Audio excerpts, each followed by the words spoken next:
I will call to order the Monday, February 3rd meeting of the Verona Plan Commission, and we will begin with the roll call, please. Alderperson Yurs. Here. Commissioner Linder. Here. Commissioner Ritter. Here. Mayor Hokumer. Here. Commissioner Horsfall. Here. Commissioner Lytle. Here.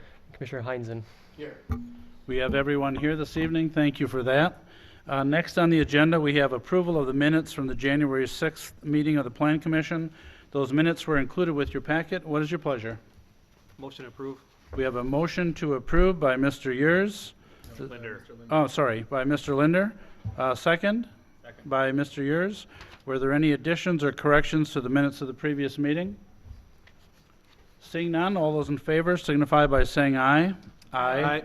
Opposed, no. Motion carried. Next on the agenda, we have discussion and possible action. This would require Plan Commission approval. It does not go to the council. Is the site plan review for proposed changes to Epic System Corporation's food service building located at 1979 Milky Way. And Mr. Sayre, if you would provide the background, please. Thank you. Epic is proposing some minor changes to their food service building. This was previously approved in 2013, September of 2013. The proposed changes would actually reduce the building size from 64,000 square feet to approximately 48,000 square feet. The new design would partially bury the building, part of the building, approximately 27,000 square feet underground, and it'd have a green roof. The height of the building would be reduced approximately a foot. The architectural renderings itself, the look of the building would remain mostly the same, so it'd mostly be unchanged. And the building would be slightly rotated as part of this proposed changes. The purpose of this is Epic is continuously evaluating their building designs and looking at the food service building and the design of it. They're proposing these changes to make it more similar to their existing food service building, Cassiopeia. They realize that building works quite well, and one of those, why reinvent the wheel? So with that, like I said, these are minor changes. It's getting smaller, but the reason it came back is that by ordinance, Plan Commission needs to approve it. So with that, staff does recommend the Plan Commission approve the revisions to Epic's food service building located at 1979 Milky Way. Thank you, Mr. Sayre. And we do have representatives from Epic in the audience. I'm not sure if you were planning on saying anything or just responding to questions. Okay, thank you, Bruce. Are there any questions from the Plan Commission for either city staff or for the Epic representatives? Any questions? If not, this again just requires Plan Commission approval. Is there a motion? Mr. Yurs? I make a motion we approve the proposed changes to Epic Systems Corporation food service building. Is your mic on? Yeah. Located at 1979 Milky Way. We have a motion by Mr. Yurs. Is there a second? Second. Seconded by Ms. Ritter. We are now open for discussion on the motion. Any discussion on the motion? Seeing none, all those in favor signify by saying aye. Aye. Opposed, no. Motion carried. So you have the approval. Next, we have agenda item number 5, which is a public hearing. It's for review and adoption of the City of Verona Downtown Mobility and Development Plan. The proposed downtown plan will modify Chapter 3 and Chapter 8 of the city's comprehensive plan by providing details for planned future land uses, street improvements, and other details with the downtown. So we will move into open session if I have a motion to do so. To public hearing. So moved. We have a motion by Ms. Ritter to go into the public hearing stage. Is there a second? Seconded by Mr. Heinzen. All those in favor of opening the public hearing signify by saying aye. Aye. Opposed, no. And that motion carries. So I would ask Mr. Sayre if you would provide the background, please. Sure, I'll have Jason Valerius from MSA Professional Services provide the presentation on the plan itself. Okay, I've got a PowerPoint that goes with this, so can everyone see that? Can everyone hear? Because I know Mr. Yurs was you were not very loud, so I Is just this want to make better? sure that everyone, Just keep it close. there you go. All right. All right, I'm Jason Valerius, planner with MSA. and have been working on this downtown plan for a little over a year now. So I have a brief summary of the plan document as it exists today to share with everyone before the hearing. The core idea here encapsulated in this vision statement and these objectives, I'm just going to quick read this off. Downtown Verona is the center of the community, a vibrant destination for residents and visitors. The downtown has grown with the city, adding more places to live, work, shop, and eat, yet it has retained a small town feel. Businesses are thriving. New parking lots and other improvements have eased congestion, and a series of sidewalk and streetscape improvements have made the entire area inviting, attractive, and recognizably downtown. So that statement describes downtown as you wish it to be 20 years from now or so, and everything that follows is intended to realize that vision. The core objectives for the plan and for the downtown area are to manage traffic congestion delays. I say manage, not solve, because we're looking for balance here. Provide adequate parking for all downtown uses. Improve comfort and safety for pedestrians and bikers. Facilitate private investment and redevelopment, and establish a consistent and unique character through streetscape improvements and development standards. A quick review of the schedule of the project and the way the project played out over the past year. We first met with staff in December of 2012 to collect data and set the project on course. Our first committee meeting, we had a specially appointed committee for this project, was almost exactly a year ago.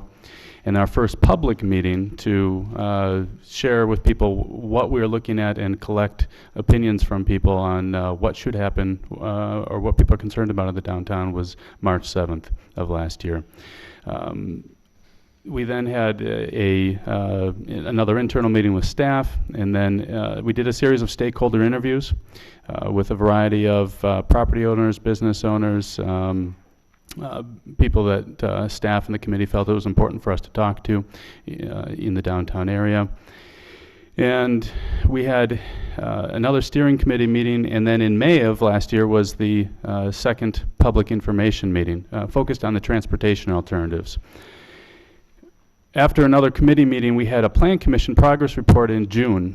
So we were in front of you. Kevin Ruland led that in June, and in response to concerns at that meeting that we were focused too exclusively up to that point on land use, on transportation, people really wanted there to be more discussion about the character of downtown, what downtown should be, beyond just the transportation. And so we added into the process something that hadn't originally been planned, and that is a focus on a visioning effort, starting with a survey that we did, an online survey that we had several hundred people respond to, which is a pretty good response for the area that we were focused on, and then a public visioning meeting where we broke people out into small groups, and that I think was a very productive and useful meeting. Went back and met with the steering committee again in September to talk about land use and some revisions to the transportation options to try to narrow things down. Public meeting in October, final meeting with steering committee in December, and here we are at Plan Commission. So that's the process. The transportation or mobility components are geared toward these goals, and this is kind of a repeat of what you saw before, but improve pedestrian bike facilities, improve property access, especially during peak traffic, reduce school-related traffic and congestion, and note that improvements should enhance downtown character and quality, not just reduce traffic congestion. So there's our effort toward balance. I'll start at the center in terms of the policy pieces of this plan. Center of the community here, this intersection of Main and Verona. The plan indicates that there should be improvements to this intersection in 2 phases. Phase 1 would come as soon as you can manage, basically. We're suggesting 2 to 5 year time frame from now. Essentially to add turn lanes so that from every approach you have a left turn and a right turn, and then one through. By doing that and by extending some of the existing turn lanes, that will help quite a bit to reduce the backups and the difficulty in getting through that intersection at peak congestion periods right now. That project would require some right-of-way acquisition, especially including on the south main leg between the bank and the building opposite. But it would not require removing any buildings. So it'll be a tight fit, but it can be fit in there.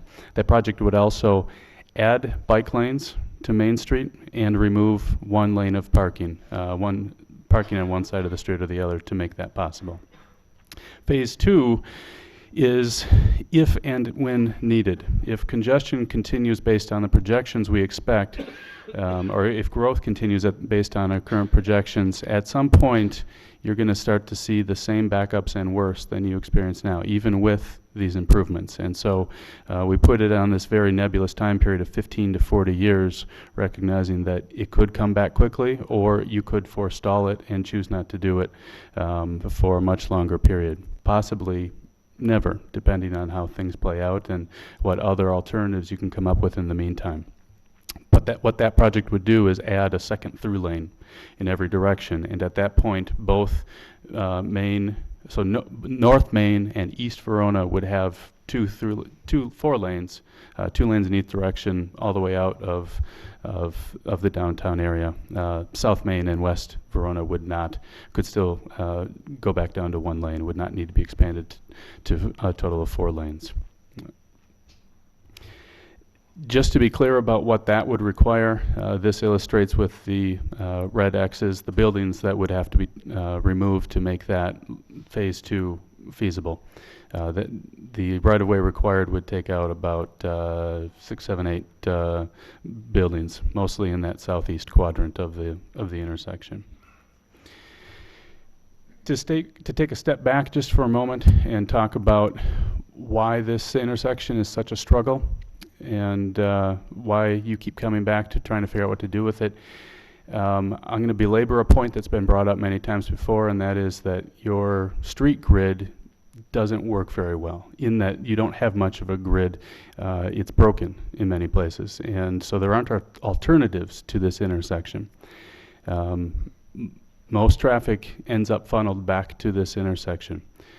So that leads to a series of recommended improvements to try to repair the grid to some extent. I would point out that the reasons that the grid doesn't work very well are partly about geography and partly about decisions that have been made over the years to not connect streets or to not force streets to align. So it's a combination of those two things. The most important improvement that the plan recommends is that Silent Street be connected to Main Street, and that it be aligned with an improved access to the high school. Just to be clear, and I understand there is some confusion on this point, the city does have the right-of-way to connect that street right now. That right-of-way is planned for a pedestrian path that's in your budget for improvement this year, and there are water pipes and I believe storm sewer pipes in that right-of-way right now.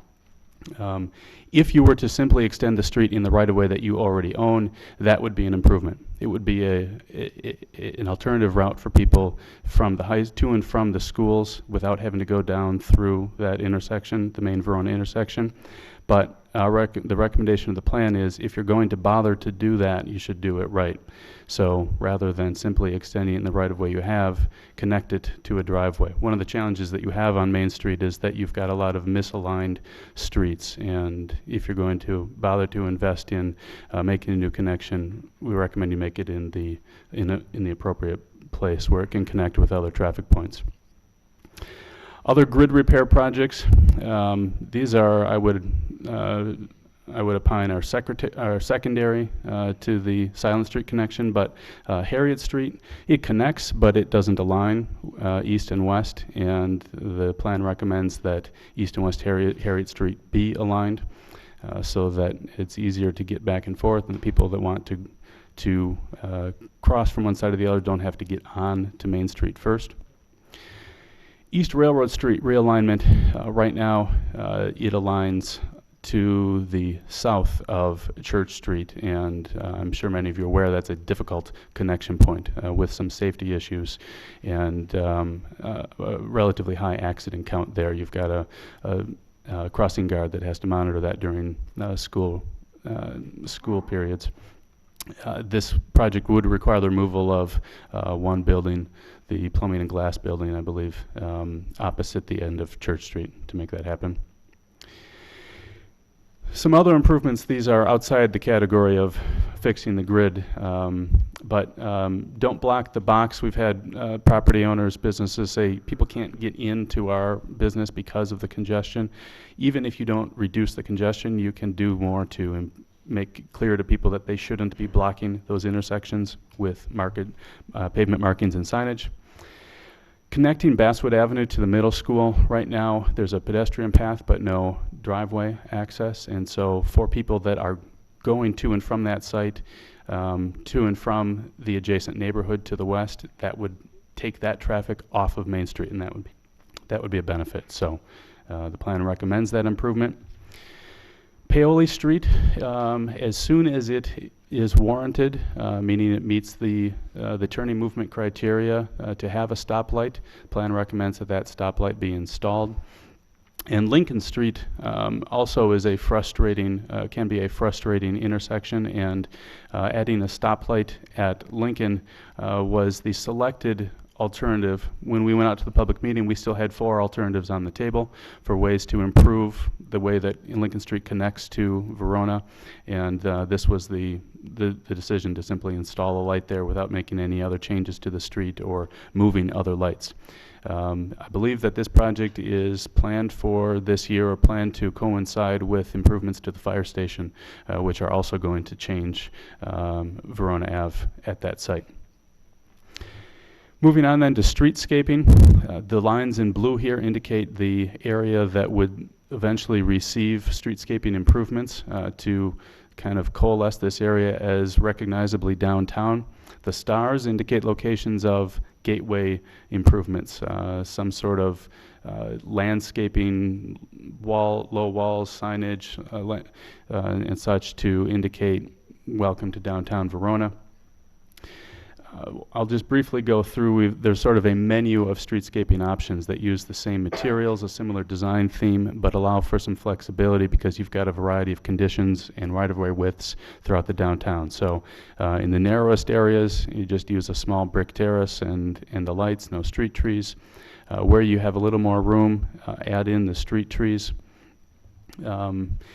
Expand that brick terrace area, again, where you have the room to do it. And in some places you can replace the brick terrace with planting beds to break that up and add some more green. You can also move that planting bed to the back side of the sidewalk, and there are places where that makes sense. As indicated in the plan, you've got some places where there's an adjacent parking lot that bumps up right against the sidewalk, and to create a buffer in those situations, this is the recommended solution. Crosswalks are addressed a couple specific places, and then more generally, we saw opportunity for improvement at West Lawn on the intersection of West Lawn and West Verona. This is near the school site, and this could improve pedestrian safety, student safety at that site. And I don't have an image, but the Military Ridge State Trail crossing could be improved with bump outs and with pavement coloring to increase the visibility and awareness of that crossing. And then in general, throughout this area, we're recommending that the plan recommends that there be a consistent and more distinctive crossing treatment. So that could be colored and stamped pavement on either side of the crosswalk, which is what you see in this image. It could also be brick in the crosswalk, though that's a little bit more of a maintenance hassle. If the city ends up choosing not, for whatever reason, to install that concrete sidewalk crosswalk, the alternative would be this ladder style or Concord style crossing painting, more than just the 2 lines. Parking projects. You may have guessed, if you weren't already aware, that the improvements to Main Street and to to the Main and Verona intersection will take some parking away from those streets to make the street work better. And so the projects illustrated here are intended, especially the ones nearest the Main Verona intersection, to resolve and balance out those parking losses. So the first project to be addressed would be this Park Lane and Franklin Street project. The city already owns a portion of that site, and the plan recommends expanding the site and putting a lot there. And the second one, then, I've named it by the business that would need to be removed, or the building that would need to be removed, and that's in the east quadrant of the Main Verona intersection. Those are really the two priority sites to be timed with improvements to the Main Verona intersection. Other projects noted are this site down on Church Street to be timed with improvements to the park expansion, among other things, which I'll talk about in a minute. And then Harriet Street, when improved, could be improved with more extensive on-street parking effectively, but perpendicular parking that allows quite a few cars to be parked there to ensure that new development near there has enough parking. Moving on then to redevelopment. There's one public project indicated in the plan, and that is to expand Hometown Junction Park by closing a section of West Railroad Street. And so what that would enable you to do is to install some sort of band shell and seating area. That's, I would say, the sort of key project there. Under the theme of making downtown a gathering place, this was something that was suggested, and we heard a lot of enthusiasm for this. So that's the one development project it's really truly a public project. And then there's, illustrated in the plan, a whole series of potential private projects. It is not the city's intent with this plan to say we are going to acquire and actively lead redevelopment, nor is it the intent of the plan to say this is how that redevelopment will work, and will look exactly. These illustrations show how it could look.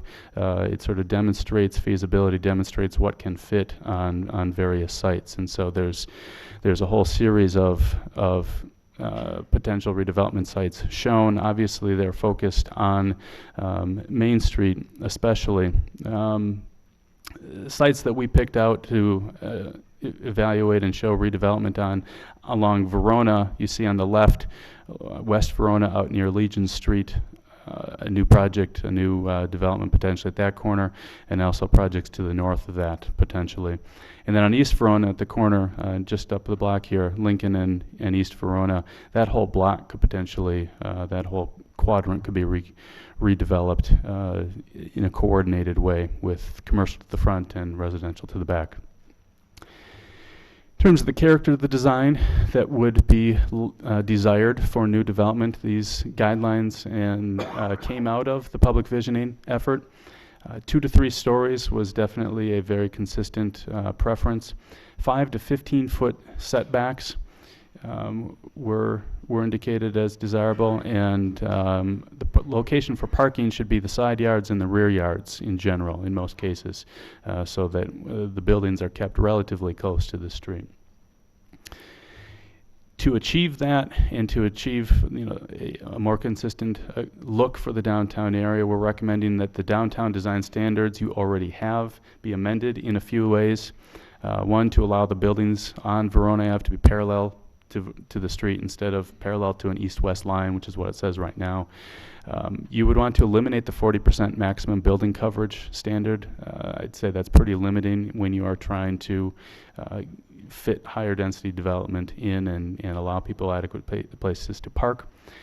And to separate and make distinct a little bit the downtown core area that we've been talking about from the gateway areas to the east and west, you would want to specify that the building setbacks could be a little closer in that area, and also the plan recommends there be a maximum setback of 15 feet so that buildings are not being set back too far. Paved surface setbacks would also be adjusted to allow for development to be a little bit tighter than the current standards allow. As we discussed toward the end of the process with the steering committee, there may be another way to achieve some of those, to ready the area for redevelopment and to resolve the issue of how much the lot coverage can be.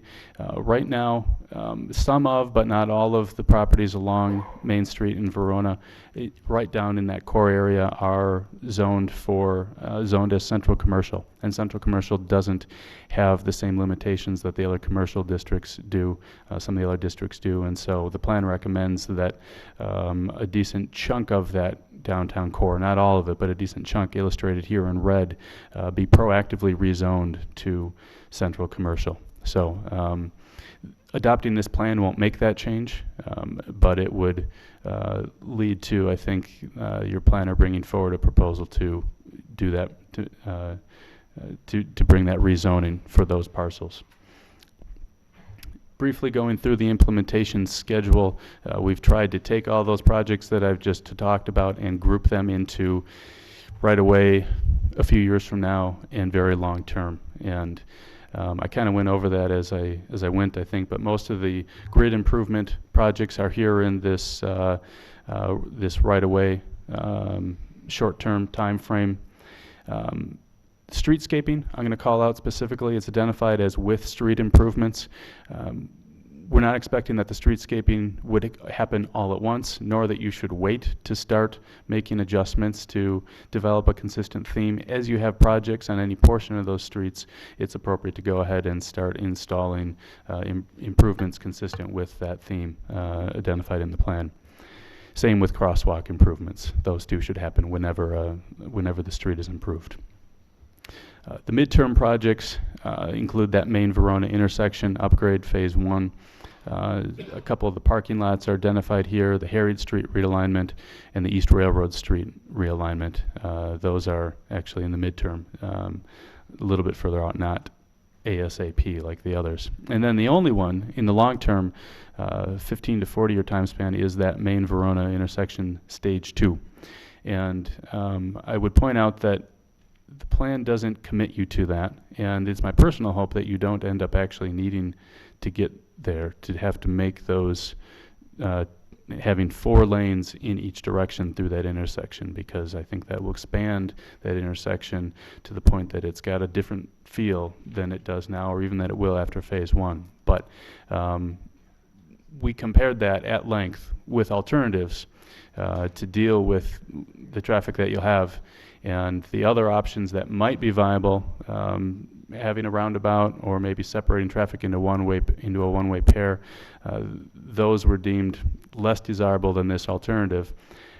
You can forestall and possibly eliminate the need to ever go to phase 2, one, by doing your best to improve the grid in other ways, so that people can have alternatives to this intersection, and second, you may explore long-term finding alternative routes around the edges of the community. I know there are people that would like to see discussions move forward on a bypass, and if that were to happen, that could certainly forestall and eliminate the need to move on to this phase 2. So that's my presentation, and I'll stay up here and be able to answer questions as asked to me by Plan Commission. Thank you, After the hearing. Jason. With that, we are in the public hearing stage. I did want to mention that some of us, I'm not sure if all of us on the Plan Commission, received a number of emails. I received 3 of them. I know for sure one of the individuals is in the room and I think intends to speak. But so I'm going to ask Mr. Yers if you'll read the one from Ann Myers, unless Ann Myers is in the audience and wishes to speak. I'm going to have Mr. Yers read that one. I have one from Julie B. And then we will move into the public. I'm not going to put any time limits on anyone who wants to comment this evening. I would just ask that please be mindful of other people that are in the audience this evening, of their time as well. So we want to hear your comments, your concerns, and you know, there will be or may be a recommendation that comes this evening from the Plan Commission to the Common Council, and they'll be meeting next Monday night. And Bill, is this on the? that would be the plan if that's the direction coming If, out of tonight. if there's a recommendation coming out of the Plan Commission tonight, then it would be on the Common Council agenda for next Monday night, and there'd be public comment portion on that agenda as well.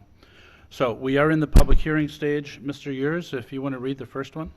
Sure, this is from Ann Myers. She lives in Kettle Court in the city, and she wants to express that she is strongly opposed to the Silent Street extension.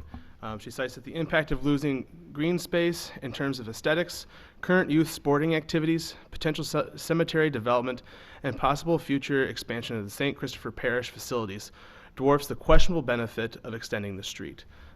Those were the comments she wanted all of us to hear as we go forward with the debate and moving forward with the downtown. Thank you, Mr. Yurs. The second one, I received this from Julie B., and Julie states, she sent this yesterday. She said, I am unable to attend the downtown public plan hearing tomorrow. I want to pass along a few concerns I have about this project. I also contacted our alder, Heather Reekie, today via phone and expressed my concerns to her. She says, I belong to St. Christopher Catholic Parish. I learned at church this weekend from Father Vernon about some concerns with this downtown plan as it relates to our church. Father mentioned that he plans to attend the meeting tomorrow night and encourage parishioners to attend. Father indicated some cemetery land would be lost due to this project. The exit on Main Street to our church would be changed, and the possible loss of playing field next to the church for the kids who practice on this field for youth sports. These are concerns to me. I teach at Core Knowledge Charter School located inside Badger Ridge on Main Street. In my opinion, only 2 times per day traffic is congested at the school entrance on Main Street, and that is at the start of school and at the end of school. Possibly a traffic light on school days would alleviate this congestion and help protect the adult safety patrols from the traffic flow. Thank you for your time, Julie B. So with that, and I think Mr. Rudolph, you plan on speaking at some point this evening. But the process that we use is that we have a sign-up sheet, and if you haven't signed up yet, that's fine. Just when it's your turn to speak, please fill out that name, fill out that sheet and have your name and address. And then if you'd also just state your name and address for those that are watching at home would be very helpful. So with that, we are in the public hearing stage.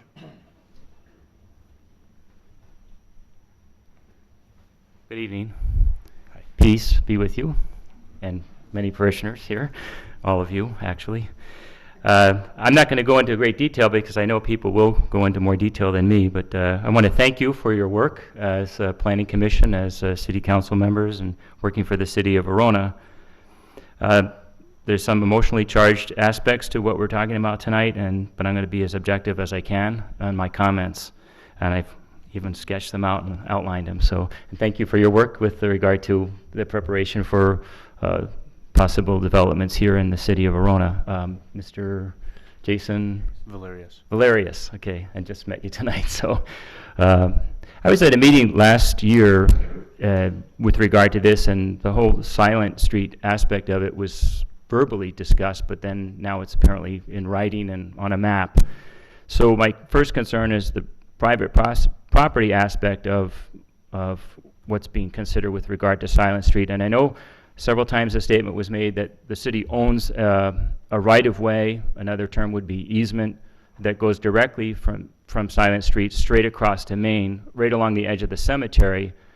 And I just would like to say I think that could be debated or it could be open for discussion, or at least I'd like us to have our diocesan attorney maybe write a letter and look for the actual evidence of that, so that it's in writing, rather than the city saying that they own that, or from 50 years ago, or that there's city sewer and other aspects underneath that property saying that that's why we have the right of way, or that they own that property. One of my concerns why I say that is because we have people buried right up against that then, or possibly right on the edge of it, within feet of it. So if there is some aspect of the city owning a right-of-way or an easement in that straight line shot from Silent Street where it is, and it ends right now and where Main Street is, I just would like that all to be put in absolute terms of writing, and attorneys, because I'm not an attorney, I'm just a priest, so, but that be clarified as clearly as it can be and as documented as it can be documented, so that, that aspect of it. And then the rest of the property where the street is proposed to be angled now, is all church property, and so there's a whole issue of private property there. And the church is not in any position that I'm aware of, no parishioners have proposed that we sell any property and that it's up for sale. So regarding the rest of the property, so I want to first, Silent Street to Main Street, the direct shot, is that truly owned by the city? And I'm open to it being told to me and proved and written and everything, so the diocese knows and I know that it's true. In fact, that it didn't dissipate after 50 years ago when it might have been owned by the city or had some easement or some right-of-way because there's some plumbing underneath there. And it's, again, practical concerns. We have people that have their family members buried right along the edge of that cemetery where my concern there, too, is if our cemetery needs to expand because we run out of room, we have the city cemetery on the other side where we can't go in that direction with the cemetery. So, you know, if we're looking at the city saying that it owns that right-of-way, then where's our cemetery going to grow? So there's some practical aspects to me stating what I'm stating with regard to that. And now moving on to the church's property, that we're not in a position to sell it. We're not proposing that we're even going to make it available. And on the other side, the south side, there was at one point, and Adam said it's not a point anymore, but there was a discussion of Franklin Street coming out onto Harriet and taking the corner of the property there, and I don't think that's in the plan anymore. But we weren't in favor of that either because we'd lose our church property on the south side. So I just wanted to repeat that from last time.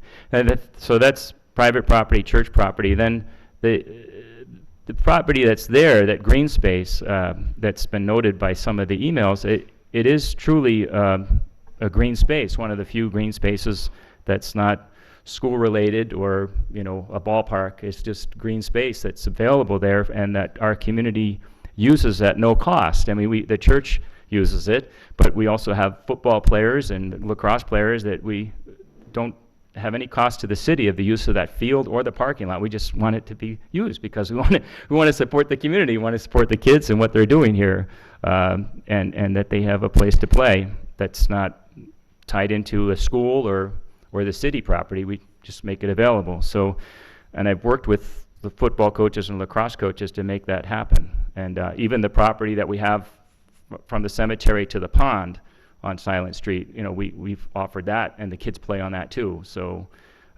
we just have to have some insurance coverage so that that's a practical note, so that the kids get injured on our property. So the green aspect of it, as well, just the fact that it's a green space and that Silent Street has a certain character of being silent and being a kind of park-like area. And once you put a street there, connecting it to Main Street, the already busy traffic of people trying to cut from cross-country to Verona Avenue is going to increase that. I mean, the people are already racing through there, and the police officers can tell you how they will race down Silent Street to cut across, you know, and all these attempts to not go onto Main Street, but use those other streets that are already there. So I think if we were to increase access to Main Street, I think we'd have even more cars racing. I just can tell you, it's pretty intense as it is right now in terms of the people's speed. I would suggest that you put a 15 or 20 mile an hour zone through that residential area where people are trying to move from cross country to Verona Avenue. So connecting Silent Street, then people will leave Enterprise, go on to Silent, and race to Main Street, or the other way around. I can see that happening because they're already doing it without Silent Street connected to Main Street. So that's my last point, which is I see, you know, some rationale to connecting it to Main Street, but I see much more negative effect of connecting a Silent Street to Main Street, because it's going to increase the amount of cars now that have access and places of access to Main Street. It may work in the other direction too, of going to Verona Avenue or to Cross Country, but then you're pulling traffic into residential neighborhoods and telling people you can race through those neighborhoods to get up to Cross Country, or race through this neighborhood and get over to Verona Avenue by taking Silent Street, you know, and race right to the library and blow through the stop signs. Because you can see, I'd invite you to come and look at people don't observe stop signs in that area. Maybe in general they don't, but I think that's just going to facilitate even more intense traffic onto Main Street and other places in that residential area of Silent Street. And if you've gone to Silent Street, you see it is kind of a park-like atmosphere with the pond and the green space that's there, one of the few places close to downtown that's still green. So with all those, those are my comments for this evening, and I think I tried to cover all the points. Back to the football and lacrosse teams, someone pointed this out to me earlier, friend of parishioner, and another person who's one of the coaches, that, you know, if you look at it just from a business aspect, you know, and use the word customers, you know, there's approximately 800 families in the parish, and about 400 to 500 families that are involved in sports, all using that field in some way or another. So in a sense, it's one of the larger businesses in town. and I'm not faulting anyone for this, but I was never consulted about what's being proposed tonight. I was never interviewed for it, and I think that might have been an oversight, but I'm not complaining about it. I just think it's something that should be considered in the future, and not that I'm that important, but the importance I have is the fact that there's 800 families in my parish, and this is our parish property that's being considered. My personal advice would be that people slow down when they're driving, and that we have that traffic like Mrs. B suggested, and that maybe no parking for 1 hour in the morning and 1 hour in the afternoon on Main Street. I think that was talked about last year too, that just basically have a rule that there's no parking on Main Street during those busy times, that one time in the morning, one time in the evening. And I'm not saying that's a solution, but it could be something that eases the pressure of traffic on Main Street. Thanks for your time, and God bless you all, and leave it to everybody else's comments tonight. Excuse me. Thank you for being here this evening. You're welcome. Thanks. Next.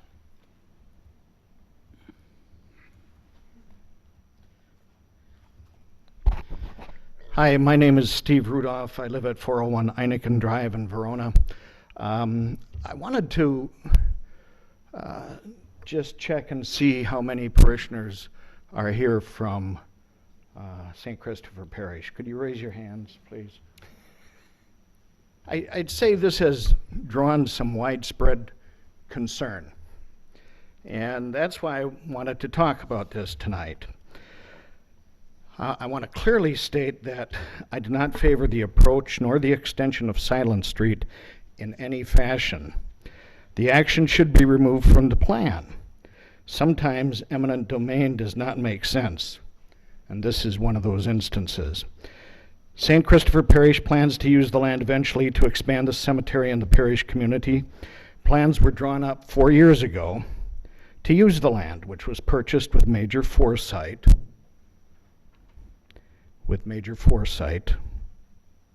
So the opportunity to expand would remain with the church and not be taken by the city. By going diagonally, by having Silent Street go diagonally, it renders the entire parcel virtually useless in terms of the uses that it has seen so far and in the past. As Father mentioned, it's currently being used by members of the community who are both church affiliated and an athletic field for soccer, football, lacrosse, and other endeavors. The church is a good neighbor to its hometown neighbors. The proposed street will not allow access to St. Christopher Parish buildings from Main Street. It removes the egress and ingress point on Main Street. The proposal will dump student traffic into a residential neighborhood. And I will tell you that in all of the times that I've been involved with this matter, last year as president of the Verona Area Chamber of Commerce and this year as past president of the chamber, I have numerous times mentioned that it's going to be a drag strip. It's people, kids, we know kids. They're going to be dragging down Silent Street and being dumped into a residential neighborhood. But the compelling reason for not going to two one-ways or a roundabout at Verona Road and Main Street is that the congestion lasts for about 1 hour in the morning and 1 hour in the afternoon, and is primarily due to students driving to and from school. The same reasoning logically dictates that there should be no extension on Silent Street, lest it create larger problems than it solves. Finally, I call your attention to the white paper that the Verona Area Chamber of Commerce submitted to the City Plan Commission and the city alders last year, item number 6 in the recommendations. We recommend that a north egress from the school would reduce traffic flow on North Main Street. Along with the north egress from the school, such tools as time of day parking restrictions, change in traffic light configuration with lengths of time on red and so on, and using 2 lanes north in the morning and 2 lanes south in the afternoon, like Monroe Street and Madison, would all but eliminate congestion during the school session. And as we know, because summer wasn't that long ago, this is a non-issue when school is not in session. Finally, I ask you to please allow Silent Street to remain silent. Thank you. Thank you, Mr. Rudolph.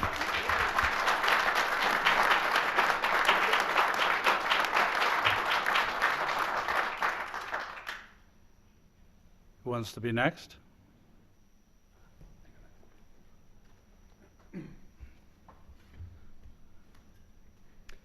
Hi. I'm Ron Romans. I have a business on 415 Investment Court. And I'm president of the Verona Lacrosse Club. And speaking on behalf of Verona Lacrosse and Wildcat Youth Football, which are the sports teams, youth sports teams that currently use the parcel over at St. Christopher Parish. And I want to say thanks for taking a hard look at the development of the downtown. And I want to say, Father, thanks for allowing us to use those fields over the years. I went ahead and I guess I have a couple of questions that I'm curious about. As you're walking through the presentation, you mentioned a number of milestones, and one of the project milestones was stakeholder interviews. And I guess one of the questions that I had was, how were the stakeholders selected, and who was interviewed? I was going to say, we'll respond to questions when we get done with the public hearing portion. Okay, yep. And it occurred to me, I did a couple of Google Earth maps just for reference.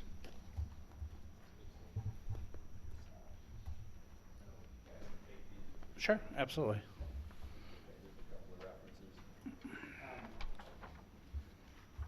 So on the map, you can see it's pretty clearly delineated. There's 4 practice fields. These are 4 fields 1, 2, 3, and 4. And this is, you can see the lines that are laid out for youth football.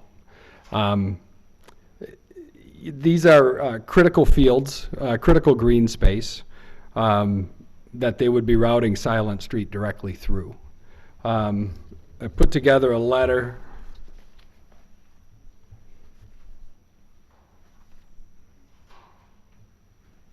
And we'll make copies so that everyone here gets this, so. So I'll just read a little bit about what I have here. But Verona Lacrosse Club and Verona Youth Football represent over 500 Verona youth from 300 to 400 families, residents, that make up close to 30 teams who participate in our club sports programs for 7 months of every year. A question I have is, when you interviewed stakeholders, was the use of these fields considered and how it affects the community as a whole? These youth sports clubs help bring the desirable quality of life to Verona residents that many families are looking for and expect as they raise their kids. It's these types of programs that make Verona hometown USA. Both Verona Youth Football and Verona Lacrosse Club are dependent on the St. Andrews fields and parking as our primary practice facilities and alternate game fields. If the fields are taken away, where will the displaced youth and families go? You're creating solutions for traffic flow, how to redo the downtown. Do you have in the plan a solution for 500, a little bit over 500 displaced youth that are going to need park space, as well as parking? And what are the car counts and the head counts on a daily basis that go in and out of those fields? So do you have a solution? What will the cost be? I noticed some budget numbers. Silent Street, the Silent Street portion, I think, is between $800,000 and $1.1 million to get that built. I would propose that, a solution for 3 to 4 additional fields that can be utilized as practice fields and alternate game fields, may tack on another $1 million or $2 million for park space. If the fields go away, is there going to be planning to accommodate that within this budget so those fields get built? Right now, we work very well with the Park and Rec Department, public-private partnerships, private folks like Father here to really accommodate the youth and what we have around town. This particular parcel is an extremely key parcel in its proximity to the high school, the middle school, and the grade schools, how kids get to and from practice and the ease by which they get there.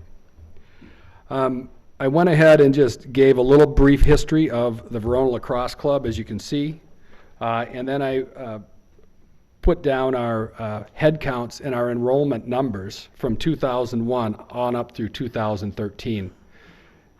Both of these sports, last year Verona Lacrosse had 245 kids, Verona Football had 277,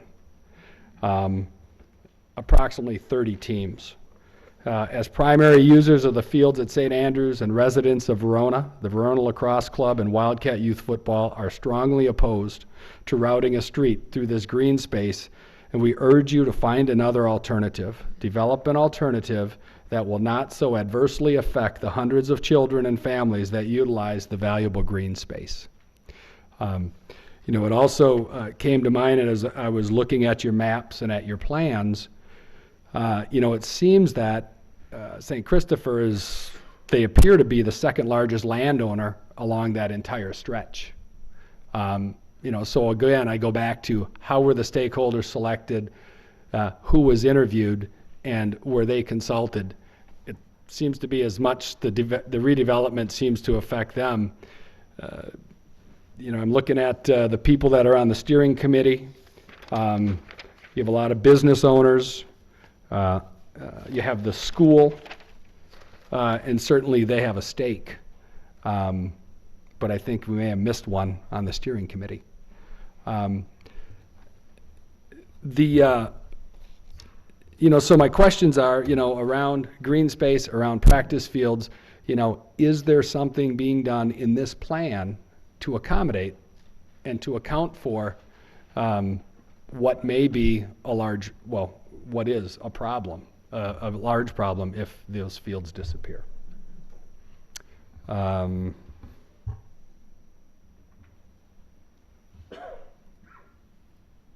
That's all I have. Thanks. We appreciate it. Thank you very much for your comments, and as I indicated, when we get done with the public hearing, we'll go through the questions. Very good. Thank you. Thank you.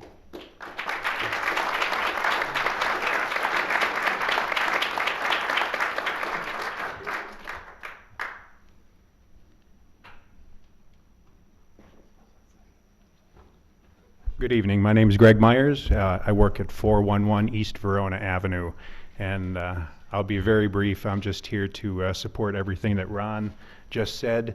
I represent the Wildcat Youth Football Board. I'm the Dane County Coordinator. We use the fields over at St. Christopher's for football, and just like Ron does for lacrosse. It would be a sad state to see those fields go away. So I'm against the Silent Street extension for that reason. If you do go ahead with the Silent Street extension and displace the youth football and lacrosse, it'd be a great thing for you to find another place for us to have our sports. Thanks. Thank you.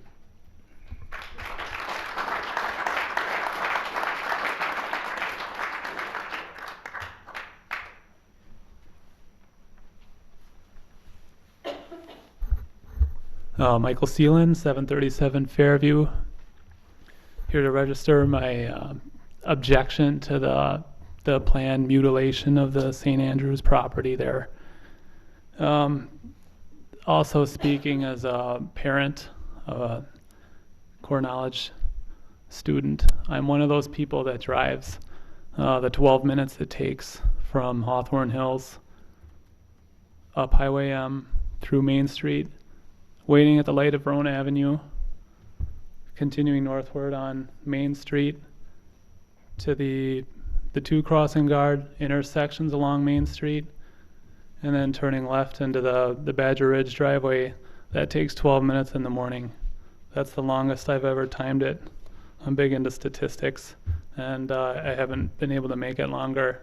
Not to minimize the traffic disruption, but from the sound of the process, it seems like a massive government overreach to take such a drastic step. For what purpose? How many minutes would that take off my commute? Even if you halved it and took off that 6 minutes, it's not worth it. I'm here to say, and I'm here to speak to, I'm speaking for myself, but as a parishioner of St. Andrews or St. Christopher Parish, I just want to again reinforce what everyone said, down to the right-of-way issue, the private property issue, which on its face should be enough in a situation like this. I kind of find it hard that we have to come here and defend the right to use that property, but we're here to do that. And not to mention the green space for all those kids to use for practice, for fun and playing.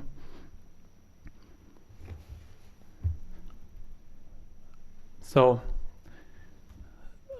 not to go into the scope of the project, but as far as that Silent Street extension, here to say that that's, in my opinion, not a good idea and not worth the incredible cost, the disruption to the community.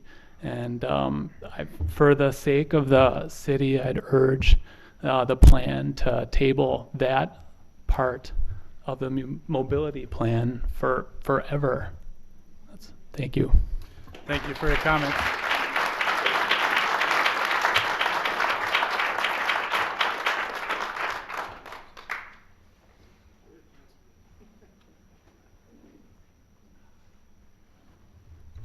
Pardon me.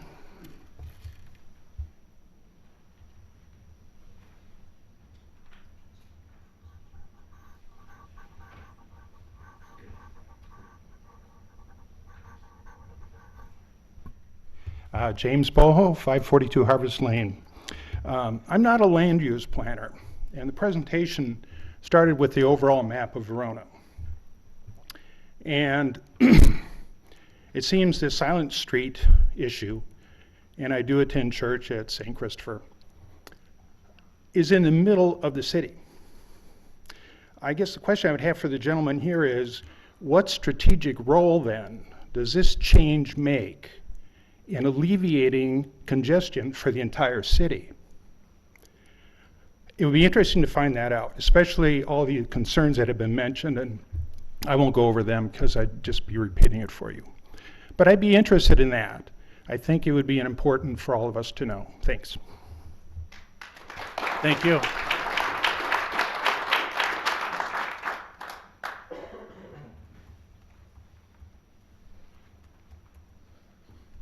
Hello, my name is Evan Touche. I reside at 612 East Hillcrest Drive. I lived here in Verona for over 14 years, and I feel represented here in many ways. Member of St. Christopher Parish, children that play lacrosse. My son used to play football. I feel like I touch this topic in a lot of ways. As you just stated, I really wonder what is trying to be accomplished by extending Silent Street. You know, as a father who has children that both go to high school and Badger Ridge, I experience that traffic all the time.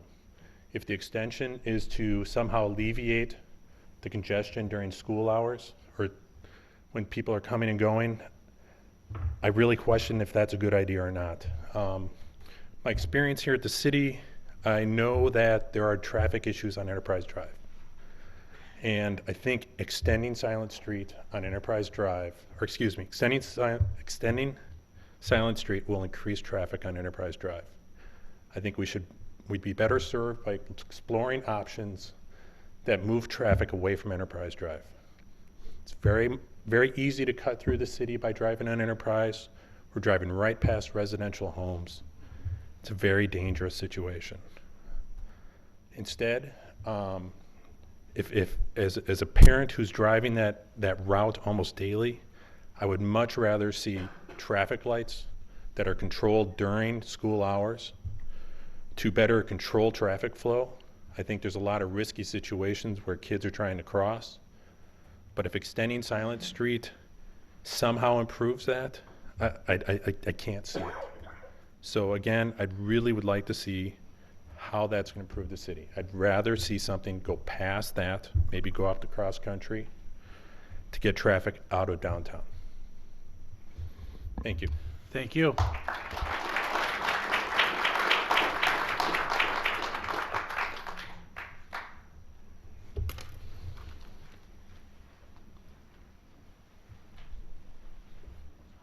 Good evening.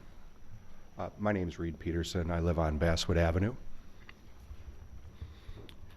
Besides living on Basswood Avenue, I bank at Capital Bank. I eat at Culver's Restaurant. I go to the post office. I do many things over in that area of Verona. And so my traffic pattern often goes over there. I often go over there. I don't see what this proposed road is going to do as far as my traffic pattern. I mean, right now, I can go down Country View and take a right to the library and keep going down to Main Street. This proposal might allow me to take a right on Main Street, take a left on Silent, and then take a right to go to Verona Avenue, Verona. So what does it really do? It just gives me the opportunity to take a right, left, right, as opposed to just a right.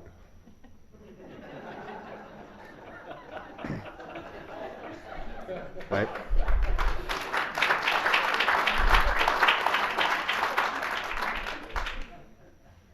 As far as congestion at the school, with all due respect to the people who spoke before me, the traffic issue is not twice a day for 1 hour a day. It's much less than that. It's about 20 to 30 minutes per day. I know that because my kids attend Glacier's Edge as well as the high school. The traffic there is a pain in the butt. Sometimes it takes me 5 minutes to be able to exit the parking lot. Maybe 7. I found sometimes that it's easier for me to take a right rather than a left to get out of the parking lot faster. And sometimes I think, why doesn't someone do something about this? I guess I never imagined that doing something about it would cost $1 million. Right? So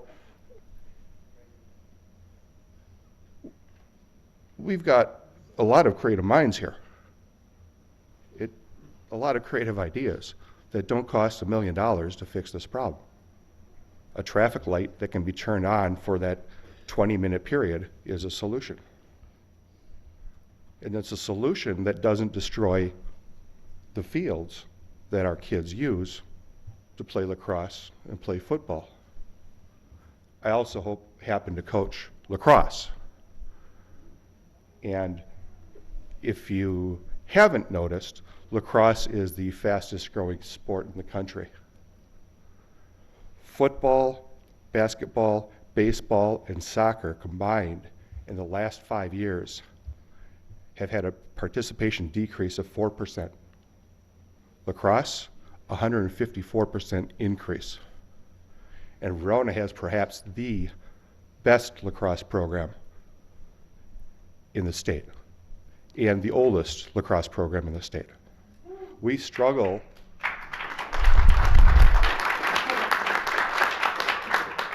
I feel like I'm giving an Academy Award speech or something.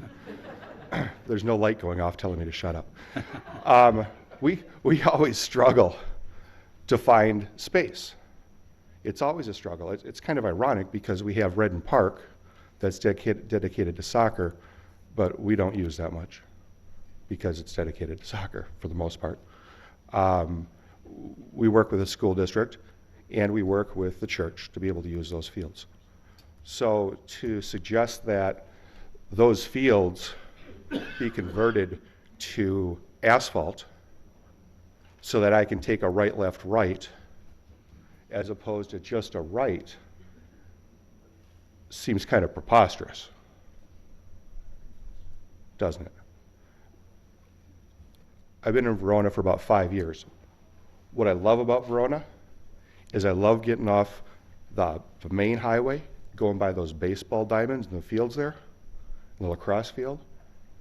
You come into hometown. When you drive down Main Street, it's hometown. You've got kids playing sports on both sides of the street. It's awesome. We don't need to turn that area into a mini freeway. Right? Let's leave it like it is. It works. In fact, I'd suggest, why not take that $1 million and invest in that area? Invest in those fields. Right? It's a better use of the taxpayers' money. It's better for this city. Thank you. I appreciate your time. Thank you.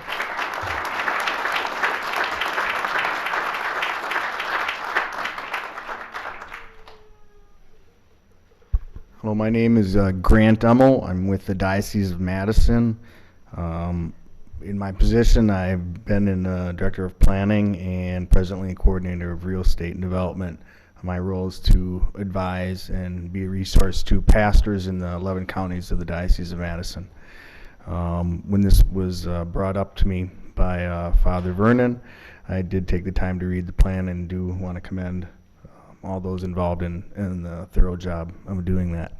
However, while I cannot personally oppose the plan, I can give recommendation to Father Vernon, which has been to oppose the plan based upon a number of issues. One, as a rule, the church does not like to give up property. We're not landowners, but we want to make sure that the church's use of their property is maintained over time.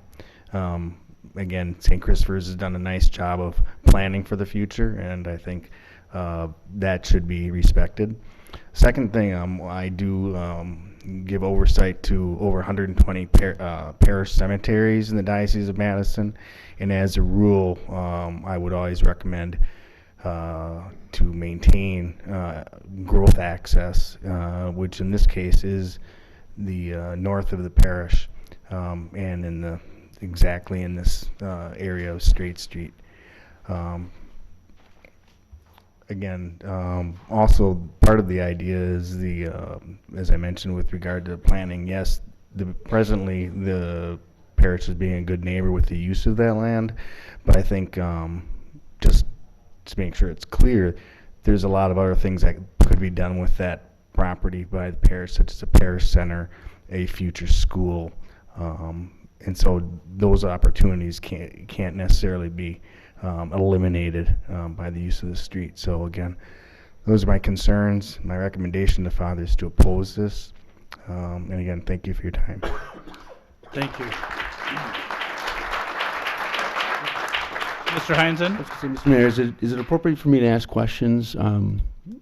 Very, very straightforward questions. And I'm curious as to the property that the church owns.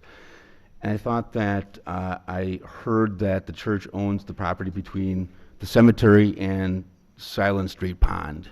And I'm just trying to have a better understanding as to whether or not the cemetery could be expanded towards Silent Street Pond if that is in fact owned by the church.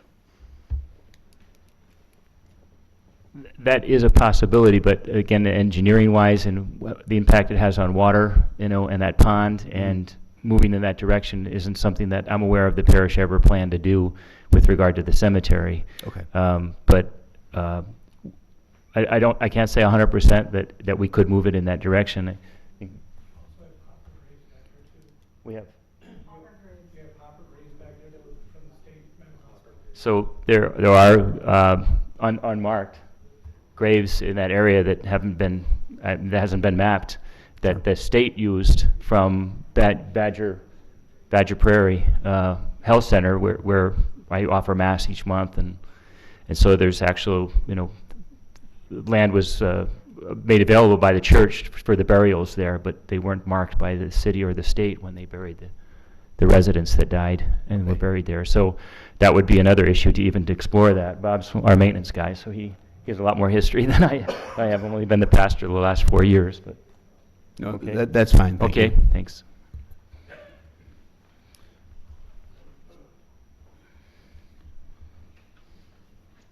Good evening. I want to thank you for letting me address the commission. My name is Diane Rupert. I am a member of the St. Christopher Parish, and as a member of the St. Christopher Parish with all my fellow members here, we are the ones that support the parish, so we all are stakeholders in the parish.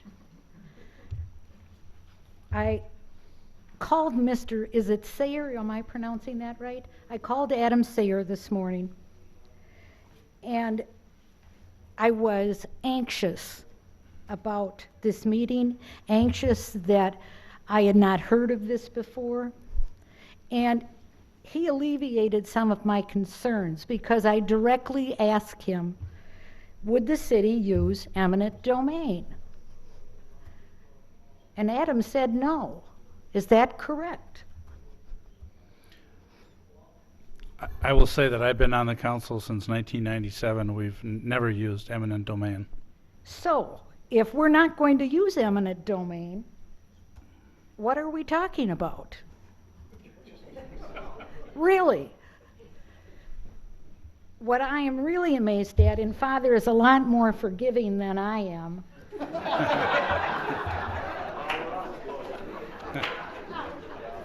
Of course, he's going to have to hear my confession on this one. Overlooking Father Vernon as a stakeholder? Come on. Shouldn't he have been called, written to? He is the caretaker of the church of St. Christopher's Parish. And I'm amazed that nobody picked up the phone and said, we're going to discuss this tonight.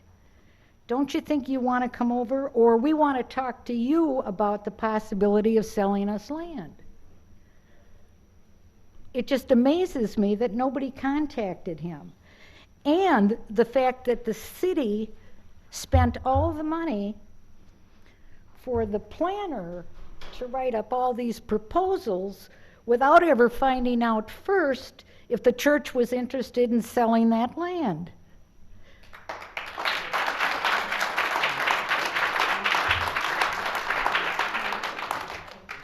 And now that I've attended this meeting, I'm a little concerned that if the city does own the right-of-way to Silent Street next to the cemetery, how old is that right-of-way?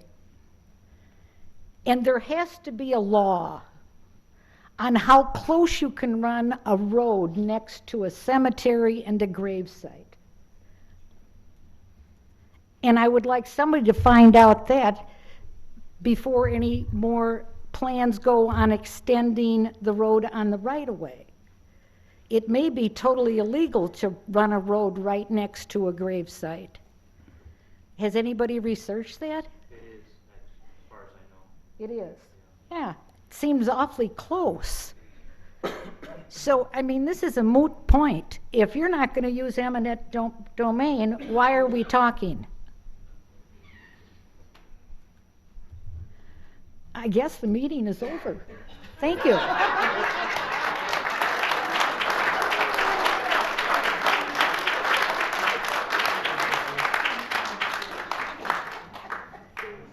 Is there anyone else that wishes to speak?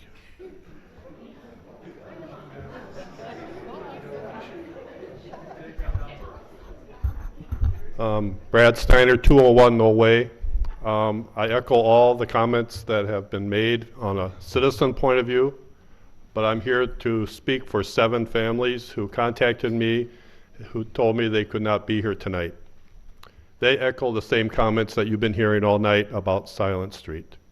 There's a couple others, though, that they're very concerned about also.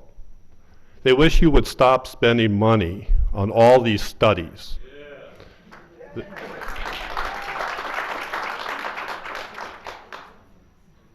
We have a wonderful community. We chose to live here, and we'll live with what we have. If we don't like something, we'll come to you and tell you that we want it changed. But we want it to be left alone. Stop spending money on items such as this. According to our alder, it's been 4 or 5 times over the last 20 years. Has it really worked? Some people say that they go downtown quite a bit. Hometown Junction is rented out quite often. The bike path is used a lot. People park their bikes, have coffee, go to Cousins, have a sub, or maybe even go to Miller's and pick up a few things before they go back home. People do congregate in our downtown already. There is green space. Central Park is used quite often. You see kids playing there that live in those apartments. You hear noise. The band shell? Never been to Harriet Park in the summertime, huh? We have a wonderful time over there. Does it have to be downtown? I don't think so. These people are just tired of you spending money on things that do not really affect us. Most of us are going to be dead in 40 years anyway. Thank you. Thank you, Brad.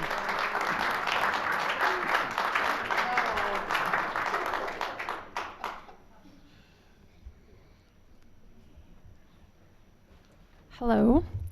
I will be brief because I don't like public speaking. I'm Shauna Blau. I'm the owner of Soja Blau Salon at 104 East Verona Avenue. I just learned this week when the Verona Press came out of the proposal for my building to be torn down and turned into a parking lot. Up until now, I thought that my building was safe. So I guess anyone that knows me knows that I grew up in this town, and I'm proud of that, and I'm proud that I live here to raise my family, and I now own a business here too. So on a personal note, it's hurtful that I never received any information about this. I just learned tonight of a letter that I guess business owners or property owners got. I never got anything. I don't own the building that I'm in, but I own the business that it's in, and I mean, it's where I make a living. I moved my salon there 5.5 years ago from downtown Madison. It was a big decision. I picked the location that I'm in for a reason. It's the location that I want to be in. It's visible. And I guess I'm wondering, I have clients now bringing the paper to me every day asking me what I'm going to do. And I guess I'm wondering what I would do. What happens to these businesses that you're going to tear down? Where do I go? A salon isn't a business that you can close down and be, closed for 4 weeks, 6 weeks, 8 weeks, whatever, how long it takes to rebuild or move. If I don't have clients come in to service, I'm not making any money. And I have 5 other, employees that work for me too, and that can't lose that income. We lose clients, we lose money. So, I guess I wish I would have been notified a little earlier as to the plans, and wondering what will happen. And also the traffic, I agree with everyone else that they're talking about. I view it from 2 different perspectives. I have a kid in Badger Ridge and also in the high school, so I drive that traffic every day to take my kids to school. And I also see it out my front window of my salon. And it's not a big deal. I don't understand if you have to sit through a light here and there. I just don't think it's that big of a deal for such a big plan.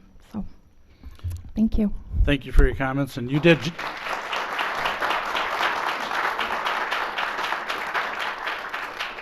I was just going to say you did just fine.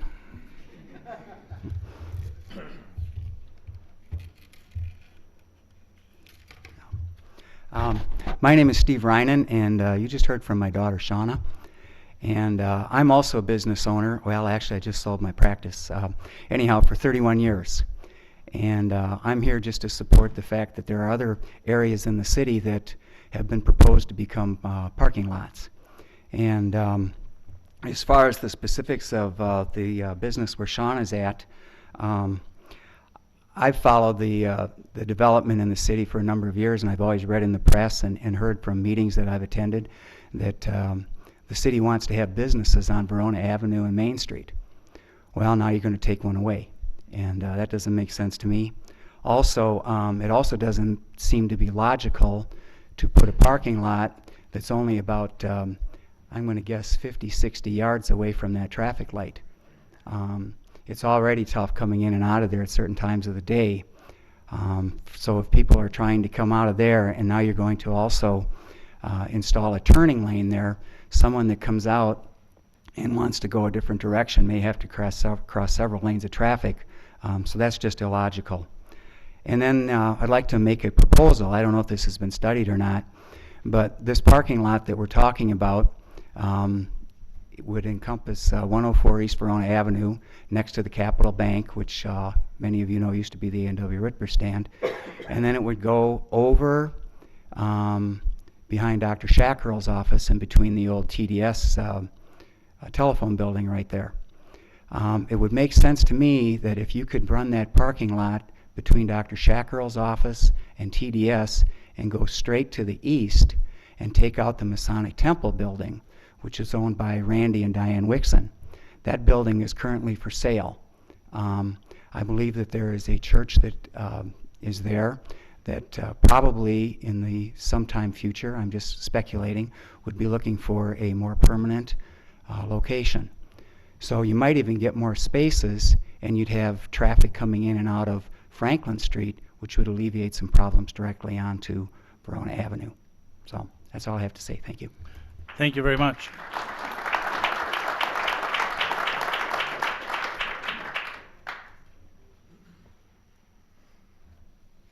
Good evening. My name is Sasha Termat. I live at 149 East Railroad Street, and I'm also a member of the board of the Verona Main Street condos that's located along Railroad Street and the bike trail there. I was discussing the proposal with other members of the condo association and residents who live right along Railroad Street. And all of us are very interested in learning more information about the proposal to change the intersection of East Railroad and Main Street. We have concerns that changing the intersection would increase traffic right in front of our houses, potentially introduce more light from Main Street to a residential road on East Railroad. And third, there's some very beautiful old trees along East Railroad Street that we'd hate to see lost in changes that would come with construction in that area. Thank you. Thank you very much.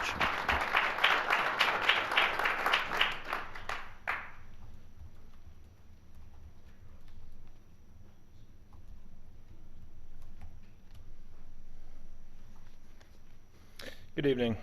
My name is Bob Stigsell, and I come here on behalf of Troop 628 in PAC 249, as well as another troop in PAC in Verona. And I'm one of the assistant scoutmasters, and the scouts are a big part of the community. And if you're not aware, Troop 628 just had their 100th Eagle Scout this past weekend. So I think that's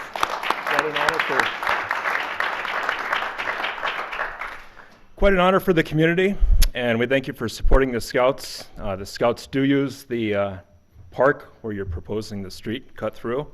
A number of merit badges we work on there: camping, citizenship in the community, emergency preparedness, environmental science, first aid, personal fitness, personal management, as well as a number of other merit badges. We have over 130 that we work on. So we do use the park quite extensively, and we'd encourage you to find another alternate route. Yes. Mr. Lytle? Can you clarify, are you talking about the proposed Silent Street. Silent Street Sorry. realignment? Yeah, Silent Street. We do use that green space quite a bit. Thank you. Thank you.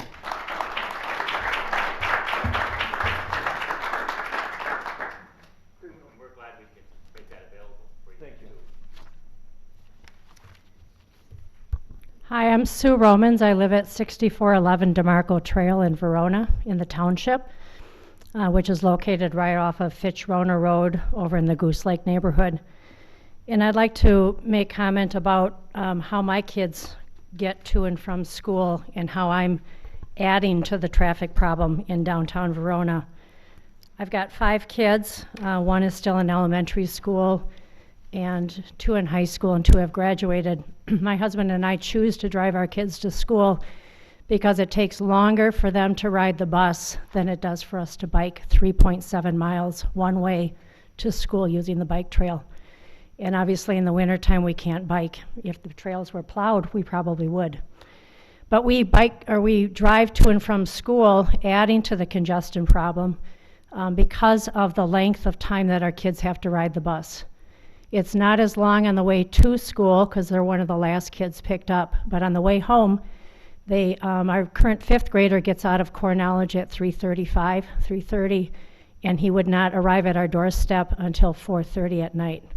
So we find that unacceptable in a long time for a 5th grader to ride a bus after school and not able to get to his after-school activities.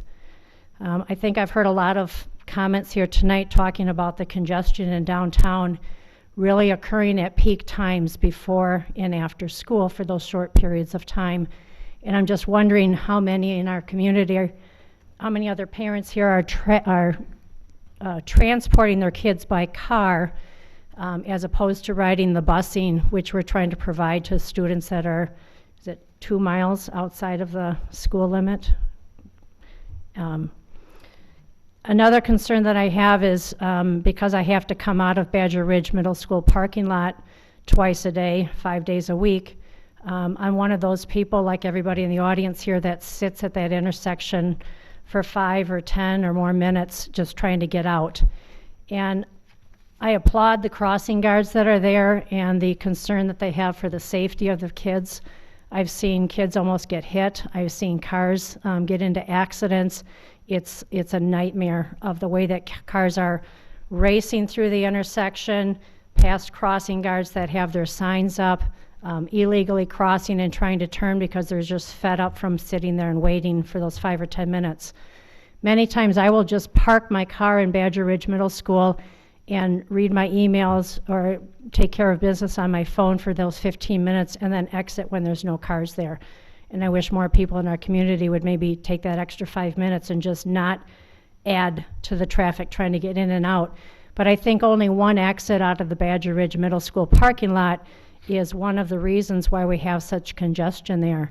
At the high school, you can exit in multiple ways, you know, out past the tennis courts, out towards where Michael's used to be that way, or you can exit onto Main Street. And for those of us that are going in and out of Badger Ridge Middle School or Core Knowledge, there is only one way in and one way out. And I'm not necessarily promoting an exit through the residential neighborhoods to the back, because I'm sure they don't want all that traffic and the safety of kids that are walking to and from those homes. I also wonder if consideration was taken into the plans for maybe an alternative way for kids to safely get across Main Street, both at the high school intersection and at the Badger Ridge entrance, with either pedestrian bridges or tunnels. Many of them have been put in recently in the Fitchburg area, and they're being used very effectively. I know they're not cheap. I don't know if we have the space there. But if we had a way for kids to either cross with their bikes or on their feet and thereby eliminate or reduce what the crossing guards have to face there, that really is what's stopping all of the cars and the traffic on Main Street when the crossing guards have to wait for kids to get across and sometimes they cross and they're crossing 3 different ways, or at least in a 90-degree turn, but that completely halts all of the traffic on Main Street, turning in and getting out of Badger Ridge Middle School parking lot. So those are my comments, and I don't know if that was even considered in any of the plans as alternative ways for pedestrians to get across, and bicyclists. Thank you. Thank you.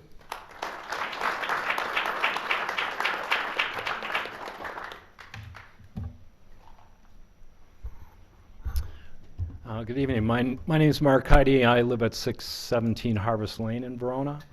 Been in Verona for about 13 years, and so I've had kids at Sugar Creek, at Core Knowledge, at Badger Ridge, and the high school. I still have a high schooler, and we take them to school because we're about at the 2-mile limit, just about. So there isn't any busing option. It isn't particularly. It hasn't been a good option to, say, get on your bike and cut through downtown to get to the high school. I'm also the volunteer field manager for the Verona Lacrosse Club, and I, in my profession, have been involved in a lot of planning. I'm a forester by profession, and you have a difficult job to try and change what's in place. One of the dangers of planning, though, is to try to, and looking at the vision is trying to create something that really isn't there. And I've appreciated Verona living here because it's a really practical place. And when changes have been made, people think about them carefully and what impact it has on the existing community versus what kind of impact it's going to have for the future. And I just found out, certainly this has been going on for a year. You could say, wow, you're living in Verona, you should pay attention, you know about this, but the Silent Street change certainly got me here tonight. I'm a St. Christopher parishioner, and also, as I said, the lacrosse club volunteer field manager. So I second those concerns. I'm really opposed to the Silent Street extension or connection on either orientation, either realigned or not realigned. And I would be curious to look at what kind of data or modeling did you do, and what kind of trips does that take away from downtown at those particular times of day, and then you would know, well, that's what you're dumping into the residential neighborhood. And I do, for my side of town, and my son works at Milio's, so we do take Enterprise out to cross country, and we drive through that residential area. And since, of course, I go to church at St. Christopher's, we drive those roads as well. Excuse me, as well. And so I really wonder about extra traffic in those neighborhoods. It just doesn't seem to make sense to take it from one place, if that's really a problem, and put it in another place and create a problem, especially when it sounds like people are putting out other alternatives for traffic lights, for managing traffic during a couple peak times of day that can alleviate the wait. And those are my comments. Thank you. Thank you.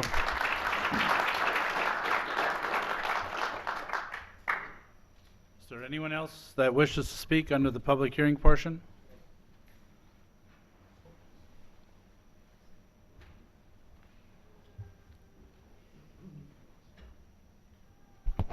Good evening. My name is Alice Dupuy. I live at 305 Edward Street in Verona. Our family has lived at that address since 1964. In all that I've heard tonight, one thing I haven't heard is that if part of the Silent Street extension is to make it easier for the Verona buses to get through, I would be interested in knowing that, if that's behind some of this. Thank you. Thank you.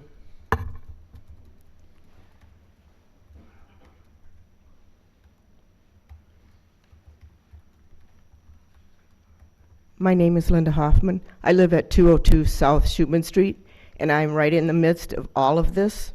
I am very opposed to the Silent Street extension. I am also a member of St. Christopher Parish, and I have relatives that are buried right on the edge of that property, and I would really hate to see their cemetery spot interrupted by a road going through it. In the paper, it said that all of these changes would be coming to over maybe $20 million, and that some of this money would be coming from private sectors. And my concern is, who are these private sectors, and are they going to be raising my taxes again another $1,000 a year? That's my comments. Thank you. Thank you.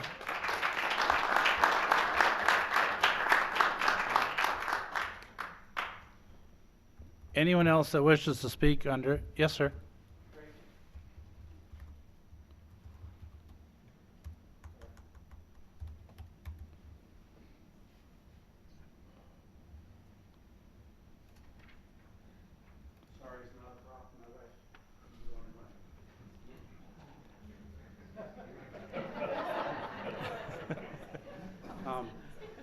My name is Mike Sabarese. I live at 695 Jenna Drive. I'm opposed to the extension that we have, and I don't really want to relist everything that everybody's already stated. I moved here 5.5 years ago from Atlanta, so the traffic you guys are talking about is very humorous to me. From the best that I've heard, most of this that I've heard stems around the school hours. My wife drives carpool in the morning and I drive it in the afternoon. Trust me, it's not a problem to me. I enjoy 5-10 minutes, especially because it gives me an opportunity to talk to my kids. Since I've been in this community, I would like to let you know, I moved up here to get away from the traffic. I actually moved up here for the snow. Call me crazy. And I drove through many areas, Fitchburg, Madison, or Middleton. I really fell in love with Verona when I got here. Something Atlanta does not have is parks. Neighborhoods have pools everywhere, but there's no parks. There's no bike trails. And I really enjoyed how Verona has set up the parks. I've also been a lacrosse coach for 4 years up here. So my oldest son has played on that field in practices. It's also the backup field for us to play games if Connor Field is not available for us. And I know, as Ron had mentioned, when sports get going, there's a lot of conflict on field space. Last year we got kicked off of the football fields, the practice fields, because the soccer team needed it, and rec is not part of the school, so school sports have priorities. Not sure what my little guy will play when he gets older, but I definitely hope that if lacrosse or Football is a sport he picks that we have a spot to do it. And that's really all I have to say. I fell in love with Verona for how it is. I drive by the sign that says there's 10,125 people that live here. It's been the same sign for 5.5 years. So I haven't seen traffic here. If you want to see traffic, go live in Atlanta for a week, and that's traffic. Thank you. Thank you.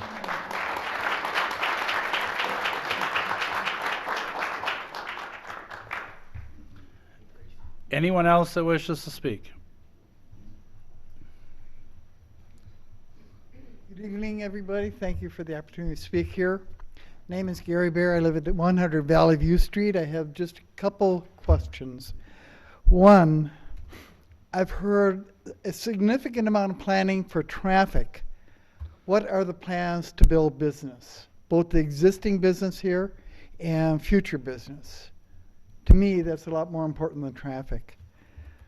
The other thing is, doing all of this, what type of cost impact will it have to our residents? And then finally, as a prior alderperson myself, I'd like to encourage each of you to spend public money as if it was yours, not somebody else's. Thank you. Thank you.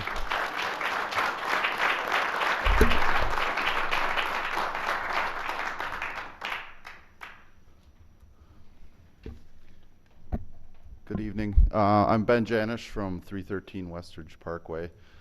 I just wanted to echo a lot of things that were said here tonight. I have 2 sons play football and lacrosse now. They also attend the high school and Badger Ridge. I'm also a member of St. Christopher Parish.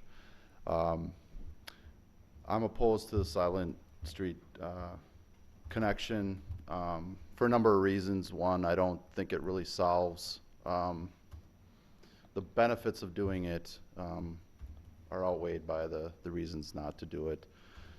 Using private property to achieve that, as well as I think the benefit I see would, if any, would be to alleviate some high school traffic, but then you're funneling that through a neighborhood.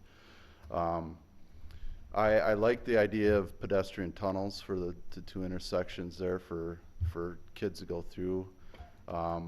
I think maybe a light at the Badger Ridge Middle School exit. If you don't have children going through there during crossing hours, the traffic would flow probably pretty smoothly out in and out of there. And then maybe on the high school, you limit right-hand turns southbound in and try to come up with a different way to get in so there's no left-hand turns off of Main Street in the morning. May also be a solution. Otherwise, I just appreciate all the work that's gone into it. I think I would like to see a great downtown, but if we're going to spend the money, I think we need to make it right. Lived in Verona for 12 years, great town, and thanks for your time. Thank you.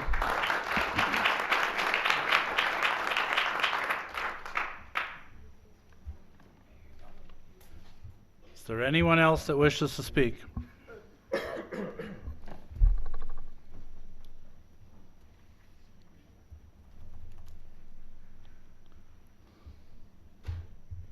You knew I'd get here, didn't you? My name is Patricia Anderson. I live at 112 North Franklin Street. The first time I went to one of the proposal meetings was, you're going to run the traffic one way on my street. And of course, I've been accused of not in my backyard. Unfortunately, Father, I'm not a member, but I see a flaw. I see a flaw in your PowerPoint. If you take Silent Street to run it to Harriet Street, unfortunately, you need to cut right straight through the church. That is not Harriet Street, that is Richard Street. And it shows it right here on the paper.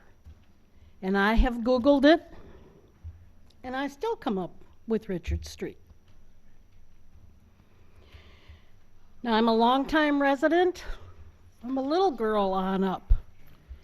And our police chief was always at the crossroads, downtown at the stoplights. Every morning he saw us kids coming, and every night he saw us kids going. He wasn't spending his time driving from Brookfield. Some of your other mapping is incorrect with the names of the streets that you have. I agree with everyone that has been here and has spoke.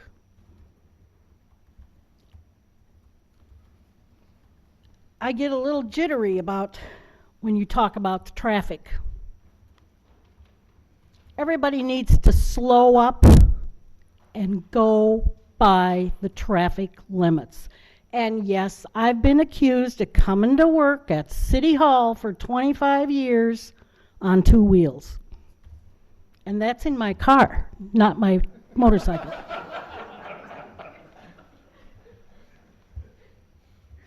Getting rid of businesses that have been here for years and years and years.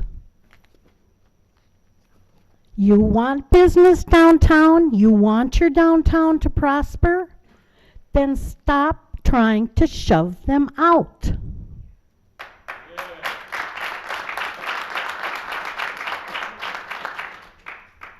You have so many buildings down there now that are already empty or partially empty. Or people so confused, they're not sure if they still own it or if it's going to be taken away. A roundabout, my goodness, you can't even cross the intersection with a car now, let alone walk it.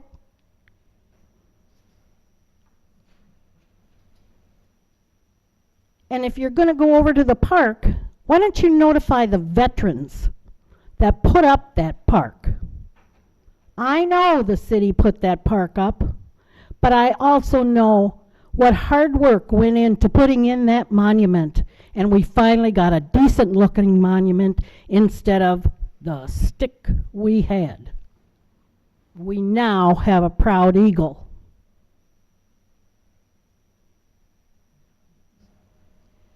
It was bad enough when the state came through and put in the 4-lane highway.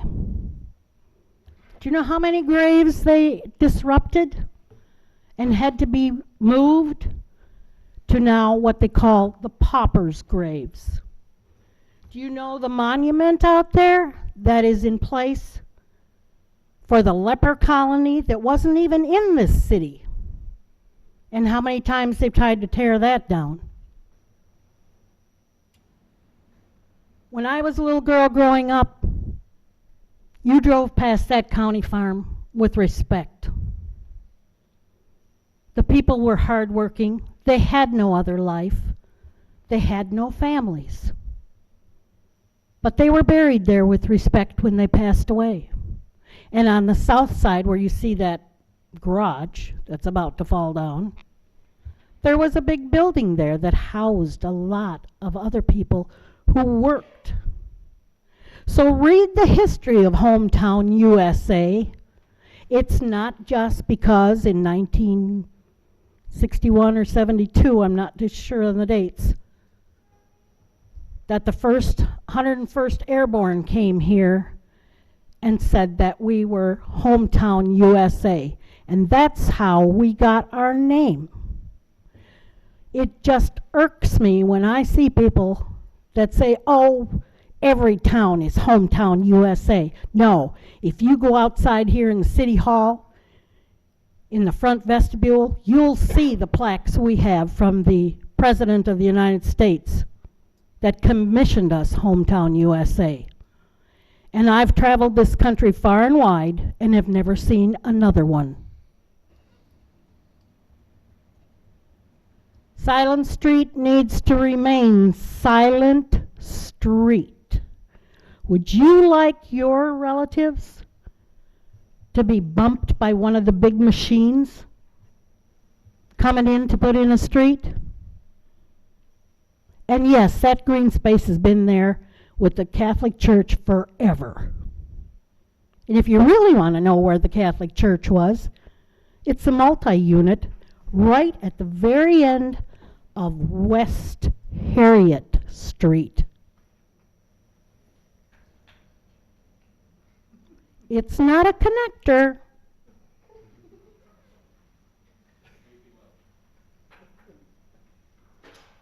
People need to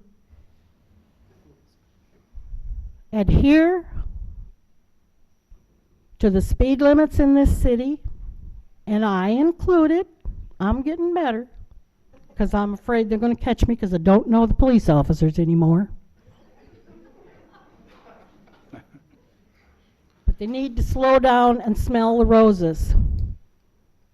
And I have a crossing guard that loves his job and is going to retire, but he's still going to cross his kids because he likes his kids and he wants them to be safe. But people that are coming through our city don't know enough to slow down. If you're going the speed limit and they're behind you, they have to go the speed limit. And if it's the out-of-towners that are complaining, we don't go to their town and complain about them. I worked for the city for 25 years. I also sat in your spot. I was a councilwoman before that. And believe me, when I left the city after 25 years, I didn't think I'd have to come here and talk to you guys again and tell you how to run it. I know, John, you've had it. Thank you. Thank you, Pat.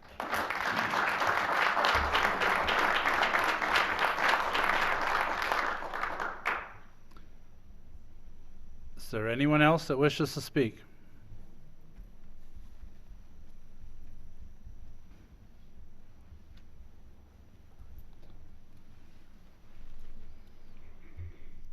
Hi, my name's Catherine Decker. I live at 1123 Cohiba Court here in Verona.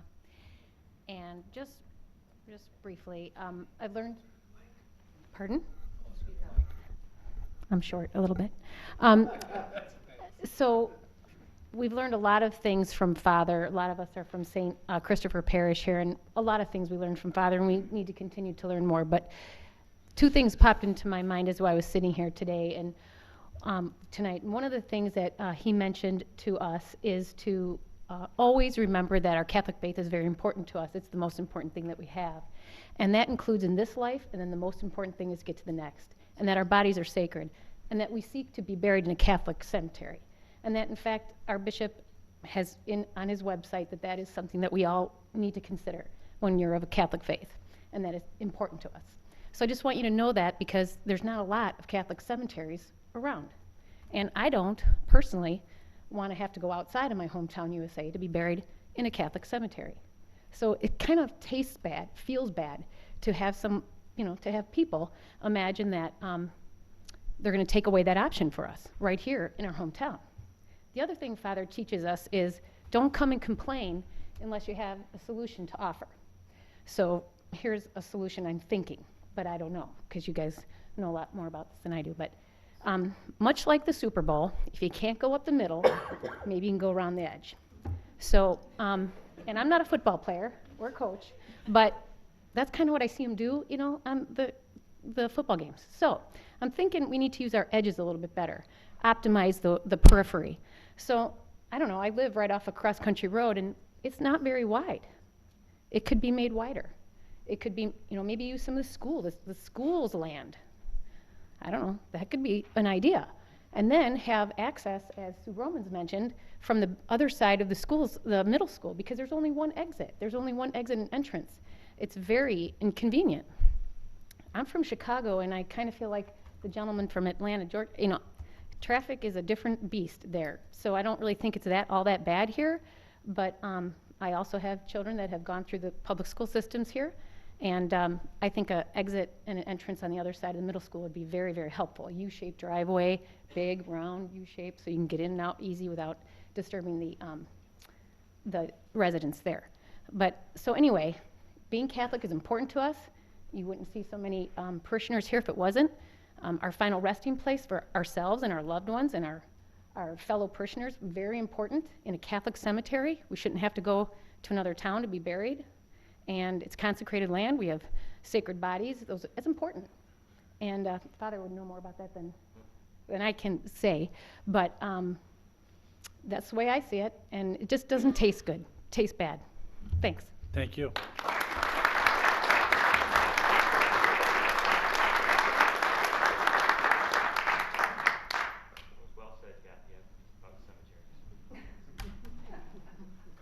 Anyone else that wishes to speak this evening? Sorry, no problem this time. Mike Savarese again. I had one question. I think you said you'd answer them at the end of them. A lot of us have talked about where the street is going, but my question is on the other side of Silent Street, you got a four-way stop. You got a church, residential, and then go into business. What's being thought about at that end? Because if you're moving traffic in that direction, it's going to go in the back in that way. So how are you going to handle that? Because 2 cars there is a traffic jam. So what's being thought about at that end? Thank you. Anyone else that wishes to speak this evening? I'm not causing any more We trouble. usually don't do round 2, but I'm not going to cause any more trouble. I forgot my folder. oh, okay. It doesn't look like anybody else is going to speak, so I want to thank you for your time and to listen to all of us. I want to make sure to remind you to put that little article I asked about in the minutes of the meeting, that the Planning Commission does not use eminent domain. Thank you very much.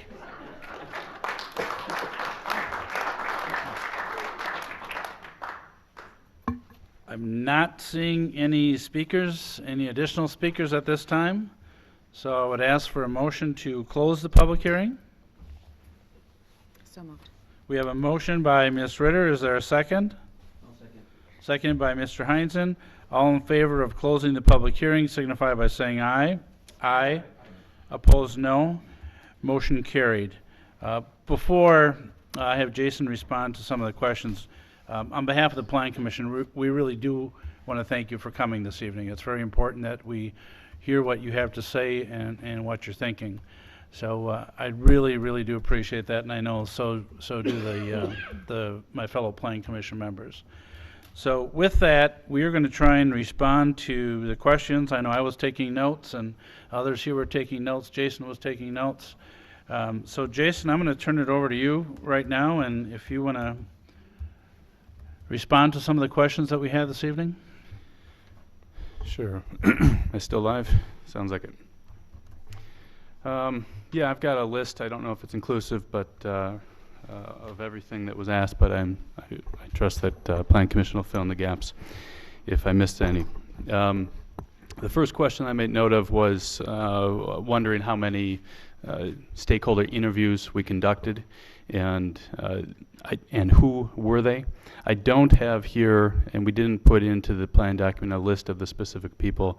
It is generally a mix of business owners, property owners. I know the school district was one specific that doesn't fall in neatly into those categories, certainly a property owner. And the total was 12. And I know how that is going to sound to some in a room of many dozen people, but I would note that that type of public input, doing the stakeholder interviews was one of a variety of things that we've been doing throughout this process, and this is also part of the process, these public hearings. This is not a mere formality. This is part of the opportunity for people to learn about and come out and talk. So there were 12 stakeholder interviews that we did. Next question that I've got is, no, we have the public hearing, and if we did that, and there were like I indicated before, there's opportunities for more public input at the Common Council meeting. But if we continue to take questions and going back and forth, we would be here all evening. So we are going to do our best job to respond to the questions. If we're not able to respond to those this evening, we'll try and have that information for Monday night. But we really cannot open it up at this point and again for additional questions. Mr. Heinzen? Sure, if I could just ask a question. Earlier, I thought there was a statement that 200 people had comments in connection with the plan. Did I just mishear that? No, what I said was several hundred, and I was working from memory as to how many people responded to the downtown visioning survey. Okay, and that's different than the interviews? That's correct. Okay. Yes. Okay, thanks. And maybe Adam can look up that number because I think it's listed in here while I continue to answer questions. You know, just to follow up with that, were the interviews made of folks after they had an opportunity to take a look at the plan, or was their input used to come up with the plan? The latter. The interviews were early in the process. They were March, April of last year, so it was early in the process. And there were a couple other questions associated with that. One was, how did we select them? It was based on the recommendations of both staff and the steering committee, the steering committee, which included staff. I did not sit down and interview Pastor Vernon, though I believe Adam did talk to him not do an interview, but there may have been contact at some point. Yeah, we spoke, I think, after the one-way pair option that was discussed and talked about. I think we spoke after that meeting. I think you came to that meeting. That was the one-way pair option where traffic would be I think south on Main Street and would go north on Franklin Street. I think you came to that meeting. We talked to that meeting. But not about the other. We hadn't talked about Silent Street. It was No, about we the didn't. other side. Correct. Okay, Jason? Yep. Go ahead. Okay. Any other questions from Plan Commission on the interviews before I move on? Okay. Another question, I think there were several here, but wondering how this extension of Silent Street improves congestion. And so there's a couple of things around that. One is, what congestion or which traffic does this extension address? To the point of one of the commenters, it certainly doesn't do a whole lot. It's not going to enable anyone to go around Verona, obviously. What it would do is enable some people who live east of Main Street or who are going to destinations east of Main Street an alternative route, an alternative to going down to the main Verona intersection. This is, again, one of several methods of enabling people to avoid the main Verona intersection, because that is the core congestion point of the system. To put a specific number on it and say, okay, there would be this many trips diverted, I don't think we'd have modeling specifically on either the intersection, the proposed intersection at Main, or the proposed intersection with Enterprise. Go ahead, Mr. Heinzen. Thank you. And just to follow up with that, do you have numbers of people who are turning left off of Main onto Verona? We do have that number, yeah. Okay. We have.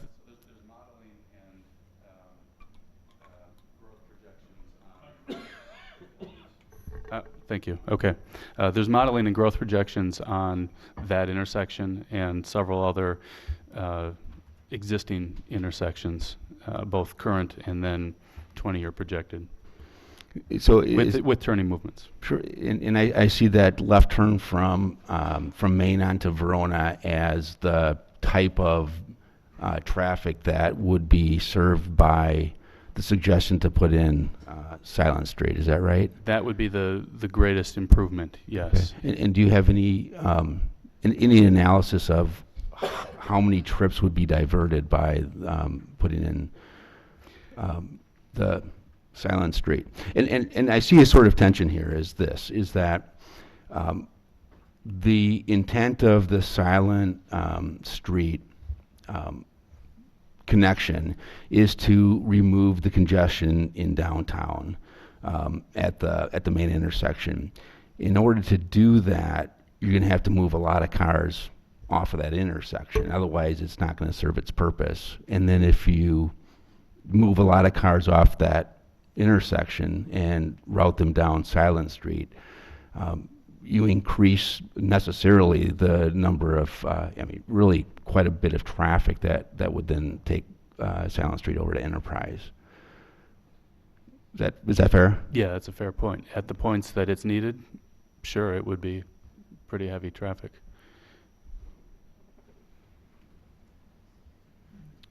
Go ahead, Jason. Sorry, the next one I've got is, and I think you've addressed this, but will the city use eminent domain? You answered that. That's not really a question for me. Would a bridge or tunnel be feasible?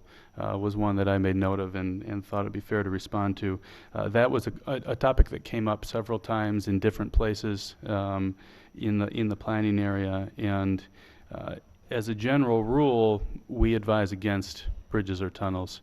A, because they're expensive. B, because in most instances, they tend not to be used. People will take the quickest route, not the safest route. Now, there are exceptions to this. I think you've got a tunnel under East Verona out to the park, and so there are places where you've got, heavy specific movements where and it's really difficult to get across by other means. But our recommendation here would not be to try to install a bridge or tunnel, but to make the surface crossings safer. Mr. Heinzen? Thank you. I'm actually going to step back to the eminent domain question that you were asked. And I was not aware that the city has never used eminent domain, but I'm curious with respect to the $800,000 to $1 million cost for the Silent Street connection. Does that in any way include the cost of acquisition of property, whether it's just an outright purchase from the church or through condemnation? I believe that cost is design and construction only. Okay, so because if it were, the property cost would be arguably close to a wash because you could do a trade of land. Now, I think there's probably more land needed than you have right now because of the curve and the distance. So, okay. And that assumes that there's a willing seller for that. That's right. Okay, thanks. Go ahead, Jason. So what kind of modeling? We addressed that. Was the Silent Street extension about providing another route for buses to take? And I would say no, not specifically, but only to the extent that it gives any traffic that would be going in that direction an alternative route. So may some buses choose to take that route because it makes sense for their routing?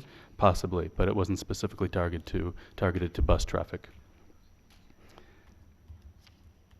There was a question about the costs identified in the plan and who's paying for projects, and the question included a concern that there are private parties paying for things, and so I should clarify that the costs identified in the plan are public costs to be paid for by the public. They are predominantly public infrastructure improvements. The plan also identifies a whole slew of potential redevelopment projects. Those redevelopment projects would be private projects initiated and paid for by private parties.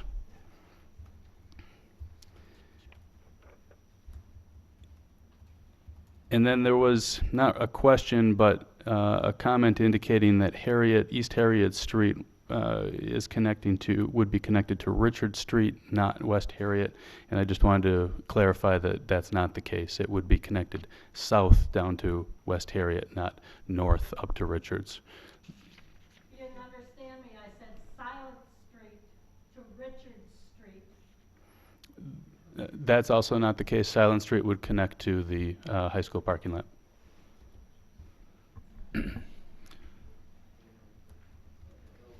That was all the questions that I had in my list. Yeah. One of the comments from the public was whether in the plan or the study, if there was any consideration to a bypass, either to, that would be west or east. Was there any ever consideration to studying the long-term? I mean, we went out, 30 years, 40 years in this study. Can you comment on that? There was certainly some discussion of that. We didn't study it, meaning we didn't do an analysis and document an analysis of alternative routes and put cost to it and go out and talk to the county and other people that would need to be part of that. So we identified that it has definitely come up and people are interested in it. At a, to be fair, a pretty cursory level, we looked at it and said, it might be possible. It will be very difficult. The topography and the natural features involved in that are limited, are extensive rather, and there is not likely to be a whole lot of support from the county to either first to study it, second to build it. So it's a long shot. Having said that, is it fair to put this to have that in the plan? And the plan does say that that's something that people are interested in exploring. Yeah, absolutely. I mean, we shouldn't take it off the table. I'm just saying our reaction was that's going to be tough. I just think, Jason, if I could, and I've spoken on that issue a number of times, that I believe at some point we need to see, probably to the west of Verona, another north-south thoroughfare that that goes to the north, connects with Mineral Point or something. There's a lot of traffic that goes through the city of Verona that is not Verona traffic, and that's what a lot of people don't understand. Now, that would be difficult to get that through the county, and it would take a lot of years to do that. But it's not just Verona traffic that we're dealing with. There really is no other way for people to get north or south. Most of them are going north in the morning and south in the morning. They're coming from the south, they're coming from the west, they're coming from other directions. So it is a significant issue. Jason? I don't have any more. No, I just mean, you go on with next question. Right. I don't have any more on my list, and I'm open to any questions you have. Okay. Let me just take a look at my list, and Bill, if you would too, Go ahead, Adam. All right, I think I have a couple I can touch on. I think one of the questions was who got noticed and why it just went to property owners. How we noticed was, I think after the second meeting, we noticed approximately 250 people. I know for tonight's meeting, we noticed approximately 290 property owners. I don't have an extensive list of all the business owners in the community. So we notified the property owners because, quite honestly, that's the most accurate list I have. I use the tax listing document for that. So that's the list I had. So if whoever the property owner is received that notice of tonight's meeting and at least 3 or 4 before this as well.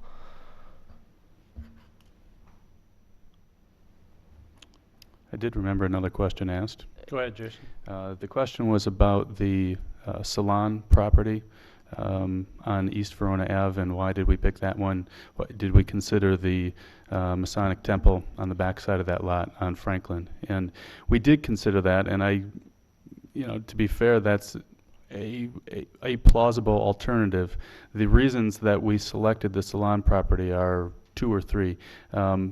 When that intersection is improved, it is going to take land from 101 North Main, which is the brick building at the corner, the older building. I hesitate to use the word historic because it's not registered or protected, but the older building on the corner, and that's going to take away from their parking lot, and to the point that they may not have enough parking to function. And so in replacing some of their parking, the preference was to have new parking created be as close as possible to that site. The other advantage of having the parking lot come directly off of East Verona is the visibility of it, and its proximity to where people are looking for parking. So we tried when we could to keep it as close as possible to where businesses are and where people are looking for parking, but certainly there are trade-offs to be made. Mr. Lytle? Yeah, if I could have a follow-up question to that. My understanding of some of these concepts you outlined for potential redevelopment in the downtown were presented as potential scenarios. These are not actions that the city is planning to take unilaterally, and that any redevelopment in those areas would occur like any redevelopment that's currently happening downtown or anywhere else in the city, such that someone gets an idea, works cooperatively to make offers to current landowners, current business owners, and then this is all negotiated and agreed to completely outside of the city forcing its will through any sort of eminent domain or the like. And this, my understanding was this plan just outlines some potential places where that could occur downtown with no commitment from the city other than helping to facilitate those discussions and potentially, as those properties came available, considering purchasing through some sort of economic development fund or TIF.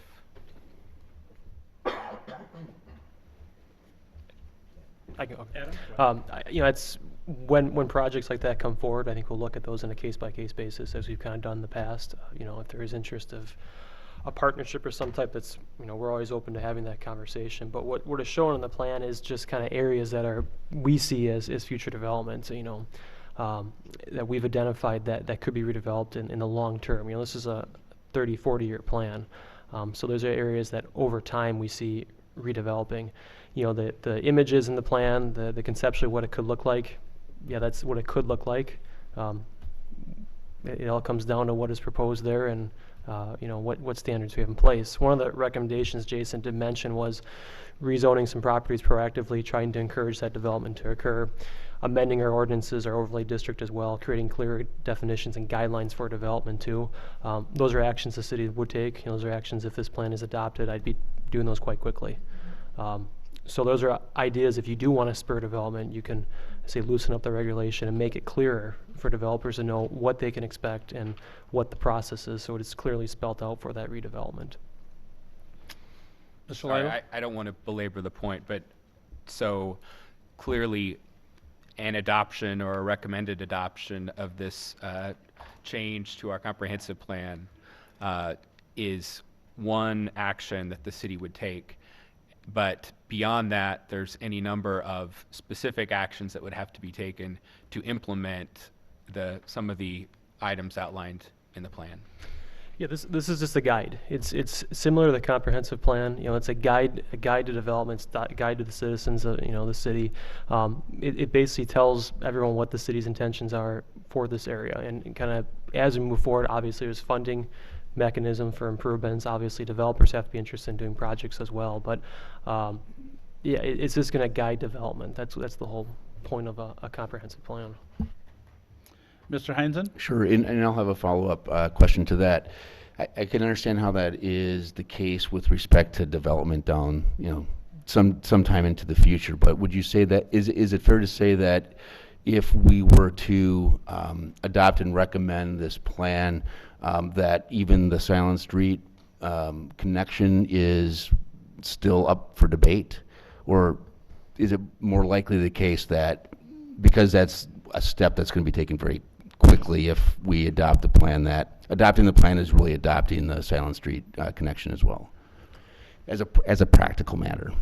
Mr. Sayre? You know, you can recommend this, you know, for example, if the Silent Street connection stays where it is, the city still has to contact the church, enter in discussions about acquiring that property. If the church chooses not to sell the property, you know, is the plan B the right away we have right now?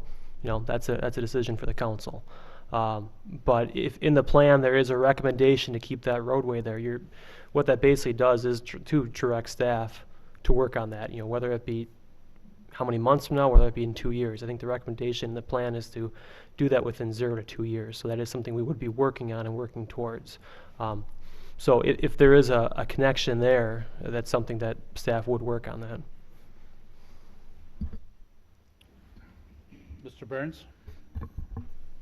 Yeah, I just wanted to add for that project and really all of the projects that are recommended in here, that's something that would need to go through the process of approval by the city council. There would need to be funding approval. So the plan, I think, as Mr. Sayre indicated, outlines what the vision and the long-term guideline would be, or outline, but there would need to be action on all of those individual projects taken, including discussions with property owners where there would be properties affected. Mr. Sayre? A couple more questions that came up. How many respondents we had to the survey? It was 254. A comment was made about setbacks to cemeteries and graves, and I am not aware of that. I guess I'll ask Jason if he's aware of any laws relating to that. I'm off the top of my head, I can't think of any from a zoning or that standpoint. I know there are highways, and the one that comes to mind is obviously Interstate 94 in Milwaukee, that is right next to a very large grave site. But I'm not aware of any laws unless Jason can think of laws relating to that. No, I don't know the law on that either, but I would say that I'm fairly certain that Wisconsin state law does regulate, you know, the platting of cemetery plots and how close you can put those to the property edge, and I would presume that that was done appropriately, such that any plots that are there aren't right at the edge of their parcel, of their land. Because there's, you know, they have land, and then there is public right-of-way, and then there's more land, and so I presume that, you know, whatever's put on the public right-of-way isn't on top of the cemetery plots, because those were appropriately placed on their site. Another question that came up was regarding a business, the relocation of that business. If the property were to be purchased, the city would have to purchase the property and potentially pay to relocate that business as well. So if there is a business in a building or a structure that we would have to acquire for transportation improvements, we would have to pay to relocate that business too. So it'd be a property purchase and business relocation. Did you have any other questions? I guess the other comment that I wanted to make, and this deals with the issue of the easement. I would really like to direct the city staff to take a look at what our perspective is on the easement. I'd hate to see St. Christopher's Parish go through, you know, spending dollars if it wasn't necessary to do so. So, you know, I really would like the city staff to take a look at that issue as well. Mr. Hawk, make a brief comment, please. For you, Mr. Sweeney, yes. I didn't want to interrupt the proceedings. because I thought I Leo, would you just please come forward so people at home can hear you? Out of respect for a former colleague on the council. I decided not to speak tonight because I thought I might disrupt the proceedings, frankly, because I have some very strong feelings what have been going on for the past several months. But to clarify one thing, the city has absolutely no right-of-way privileges on that land that we're discussing. The city did away with all of that. They gave up whatever rights they had approximately 25 years ago, legally. And that's when St. Christopher acquired some more of that land and wanted that out of the way as an obstacle. So if you go to your attorneys and ask them to look it up, that's what they'll come back and tell you. The city has absolutely no privileges there whatsoever, period. And the land is not for sale.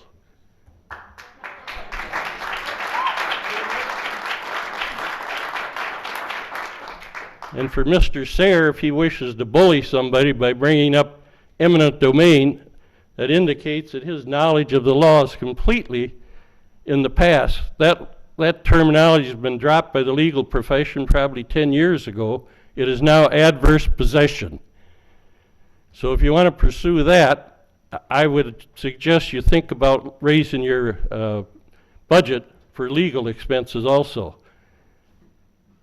And I talked to a gentleman today who's one of the potential losers of his property. Again, he had no notice whatsoever that there was any consideration to do anything with his property long-term or short-term. I mean, that's downright rude, not only bad policy. If I was a person like that, I don't know what the hell I'd do, but I'd sure raise a lot of cane around town. Shame on all of you. I'll go before I say more. Thank you. Thank you, Leo.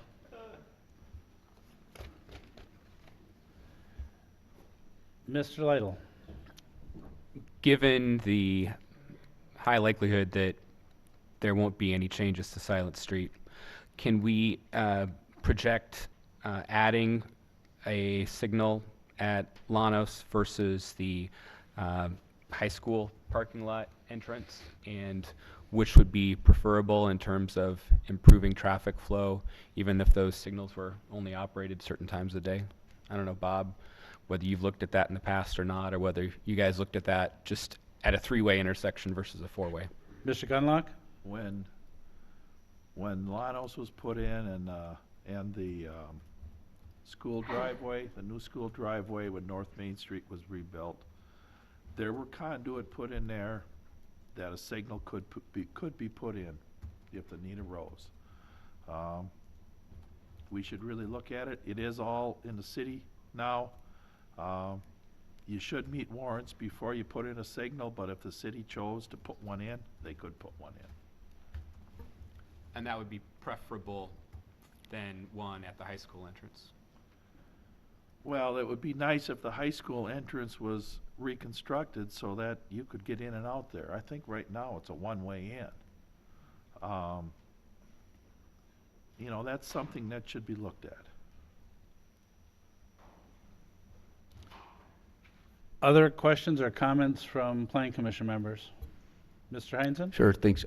Mr. Lytle's suggestion with, and it was some other folks here who spoke tonight, putting signals in at the middle school is a very good idea. I drop kids off there, and the difficulty of turning left to go north on them means that many cars are turning right, going right down into downtown when they don't have to, when they may not want to, just because they can't turn left there. So I think that could be a help. Other questions or comments from Planning Commission members? Mr. Yurs?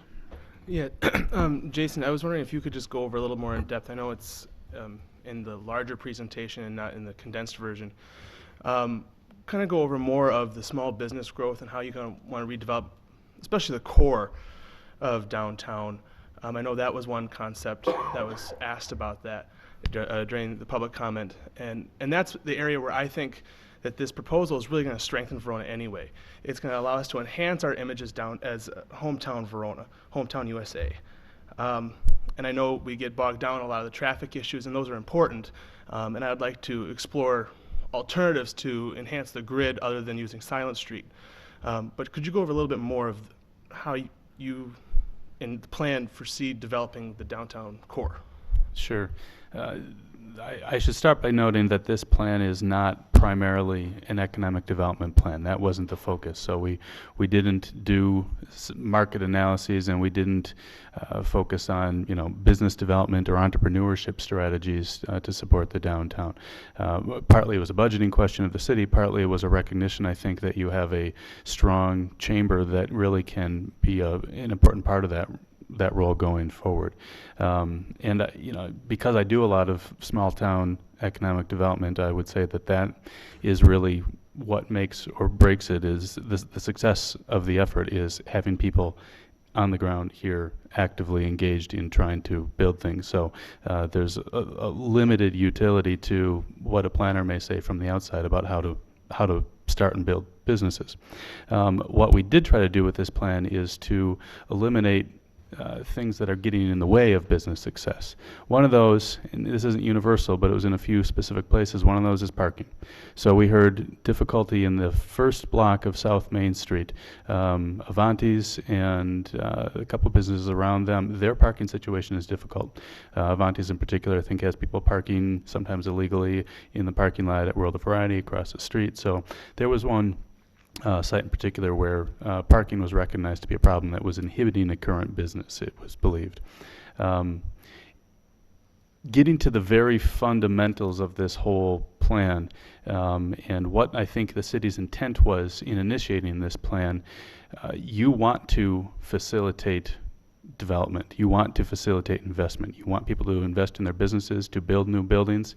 But you want to do that with the knowledge that those are safe investments, that you're not going to come back in 10 or 20 years and say, oh, sorry, that building's in a really tough place and we're going to need to move it. And I think there's a lot of people that feel a little bit, not burned, but feel that the bank at the corner may have been short-sighted in its placement, in how close it is to the intersection.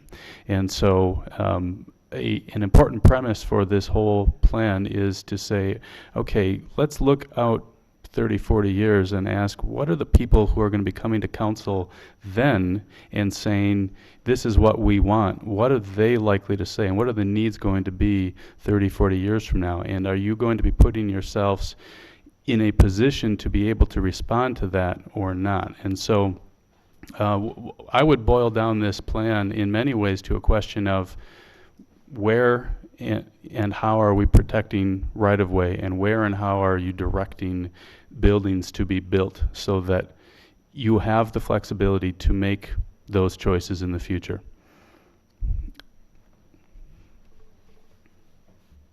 Mr. Linder?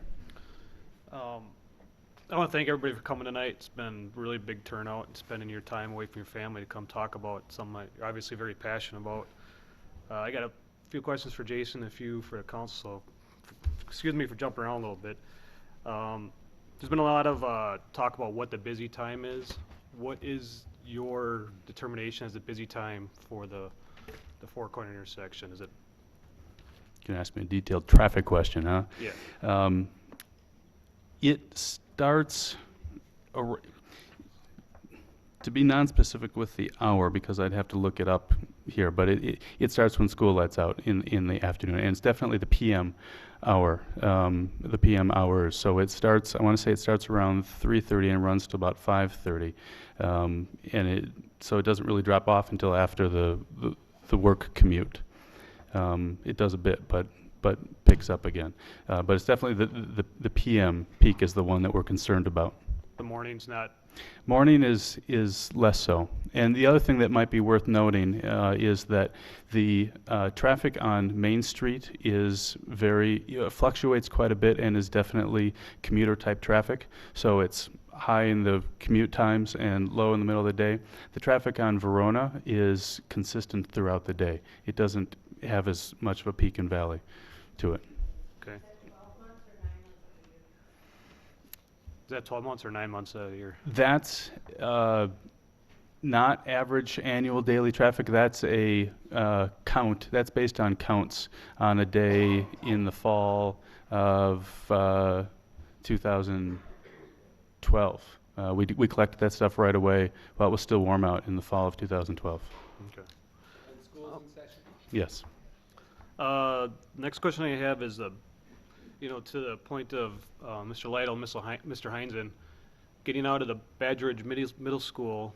I've had plenty of times where I've done just what they said, tried to turn right, because I can't turn left out of there. I live on the west side of Verona, and I have used that roundabout behind the school.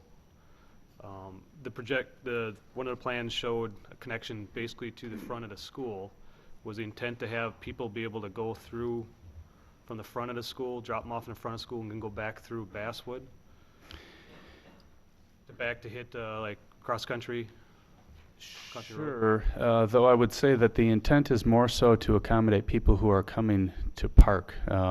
I guess ideally, you wouldn't need to bring people the last block from the cul-de-sac to the front of the school to get them to use that route to stay off of Main Street. But would that lead more people who are just doing drop-offs to use that route?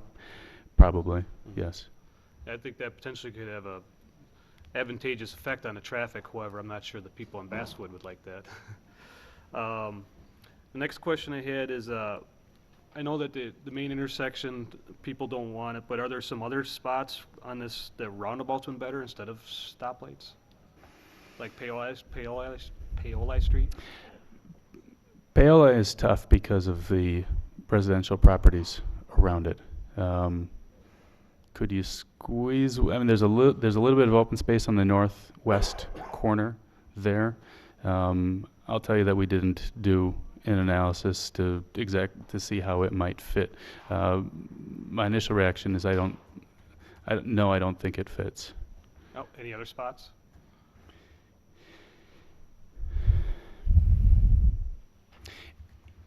I think in most places that you might do it, you would need to take out buildings to do it. So, I recommend we've talked about the idea of roundabouts as instead of at that central intersection as the gateway feature. So you go through the roundabout to when you enter the downtown core. So in theory, then you might have one at Lincoln, just conceptually, at Lincoln, at Paoli, at Harriet, at Legion. But the headwinds on roundabouts in general were so strong that we didn't go down that path and weren't encouraged to go down that path. Okay. Question for, let's see, I don't know if it's for Mr. Burns or not, but some of these changes are proposed are for the school, such as the backside of Badger Ridge, or realigning or remaking the high school entrance. How do you get the school to make those changes that would affect our plans? Mr. Burns? Yeah, that's a discussion that the city would need to have with the school district on making those improvements, and if that were desired, how the cost for that would be handled. The school district did have representatives that commented on the plan. I think that they're open to discussing that, but I think that's still an open issue that we would need to talk about with them. Okay. So even if we would adopt this, we have to still get the school board to afford the money to make these changes and to go forward.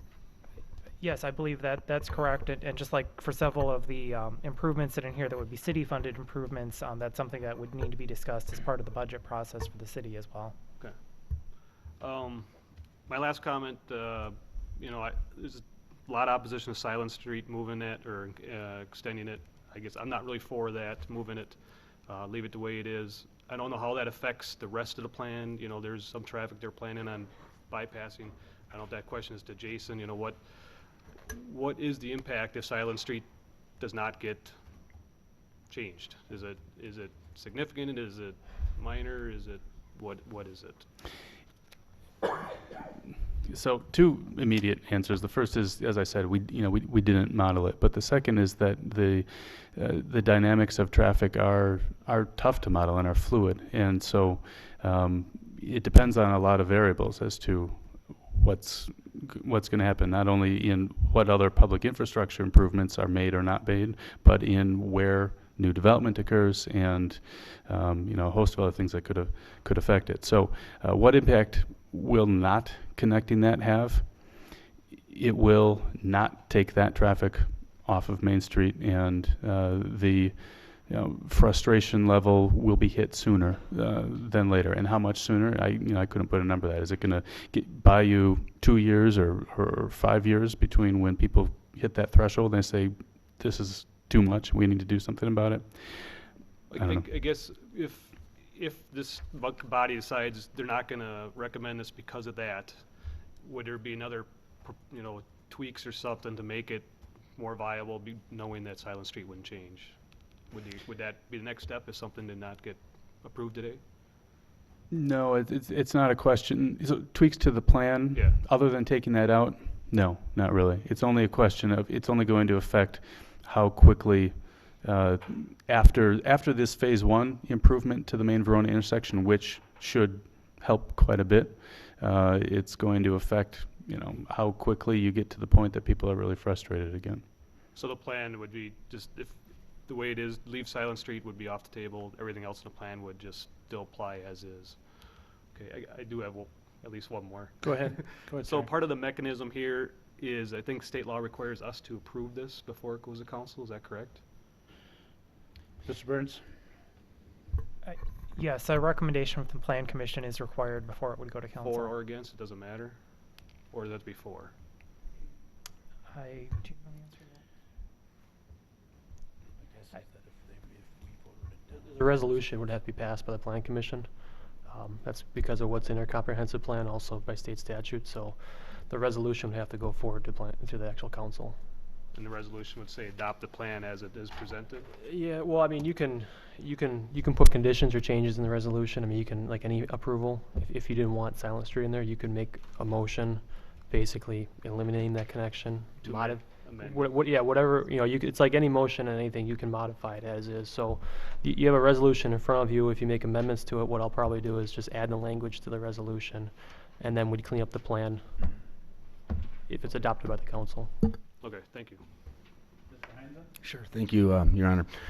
I would, I guess my thinking at this point is that if we're, pretty certain that we're not going to extend Silent Street, that we table the matter right now to give some thought to, come back in a month give some thought between now and then as to whether or not we can approve it with that extraction or not. Mr. Heinzen, thanks for that, and that's exactly what I was going to suggest. I think rather than approve something piecemeal, there were a number of concerns that were brought up this evening. There's a number of concerns that I have. We certainly want to check out the easement issue. I would prefer that we do not take action on this evening, and that we'll have it back on the Plan Commission agenda for the March meeting, and that would mean that we would not take it to council prior to that. That would be my suggestion to the Plan Commission. I don't want to cut off debate, but since we were talking about that, I want to mention. Mr. Horsfeld? Does that mean we'll have another public hearing? Mr. Burns or Mr. Sayre? If you want, you can.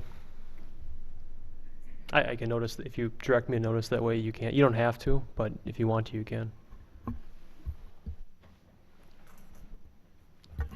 We could. I mean, there is a cost, and I think you said you sent about 270 notices. 290. Or 290 some. Yeah. But we could notice it as a public hearing again, or we could just put public comment on the Plan Commission agenda and allow public comment on that item. Mr. Heinzen? I think that either way would be fine. Because everybody's attention tonight was on this one particular issue and the entire plan, I think that we would all be served by having another opportunity like we did tonight to talk about the whole plan. If Silent Street is no longer in it, my guess is that people will, if they are interested in it still, they'll have comments on other portions of it that would be valuable for us to know about. I agree. Other questions, other comments on this agenda item? I need to find my agenda. I've written all over all the papers I have in front of me.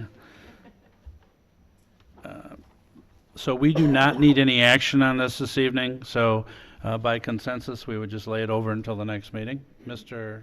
Lytle? Yes, I'm not trying to create contention with that, but I would request that we could have, even with Silent Street off the agenda, I think there were some good questions raised about the status of that right-of-way and whether the ownership has been ceded at some point in the past, and whether that's done through a public meeting or just shared. I think it would be good to learn about that at some point. Certainly, and that's something I mentioned to Mr. Burns, and I'd really hate to see the expense by the church if not necessary. So if we have the next month and we can check and continue the dialogue, I think would be great. Yeah, we're prepared to look into it too, but if you would just let me know, that'd be great. We will do that. Any other comments on this agenda item? Otherwise, again, I'm suggesting that we lay it over until the next meeting, till the March meeting. Okay. We don't need a motion to do that. We can just do that by consensus. That's fine. Again, we want to thank everyone for coming this evening. I think everyone acted very responsibly and appropriate, and we really respect that. So thank you. Thank you very much. Okay, now we are on agenda item number 6, which is discussion and possible action on the initial site plan review for the City of Verona to construct a new fire station at 101 Lincoln Street. Mr. Burns, did you want to give a... Have Adam start, and then I can take it from there. Mr. Sayre, if you would, please.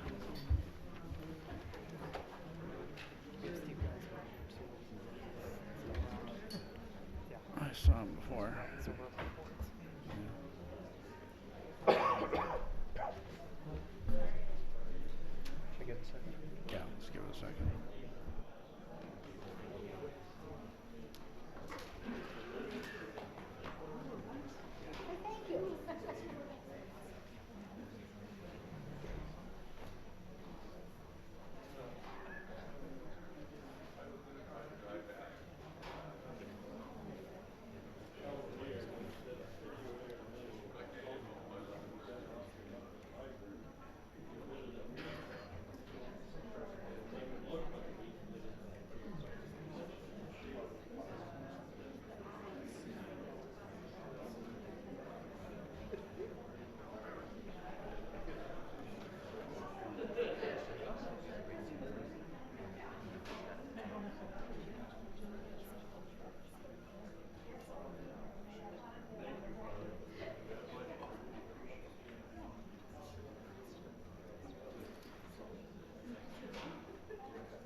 We're just waiting for one of our members to return, and then there we go.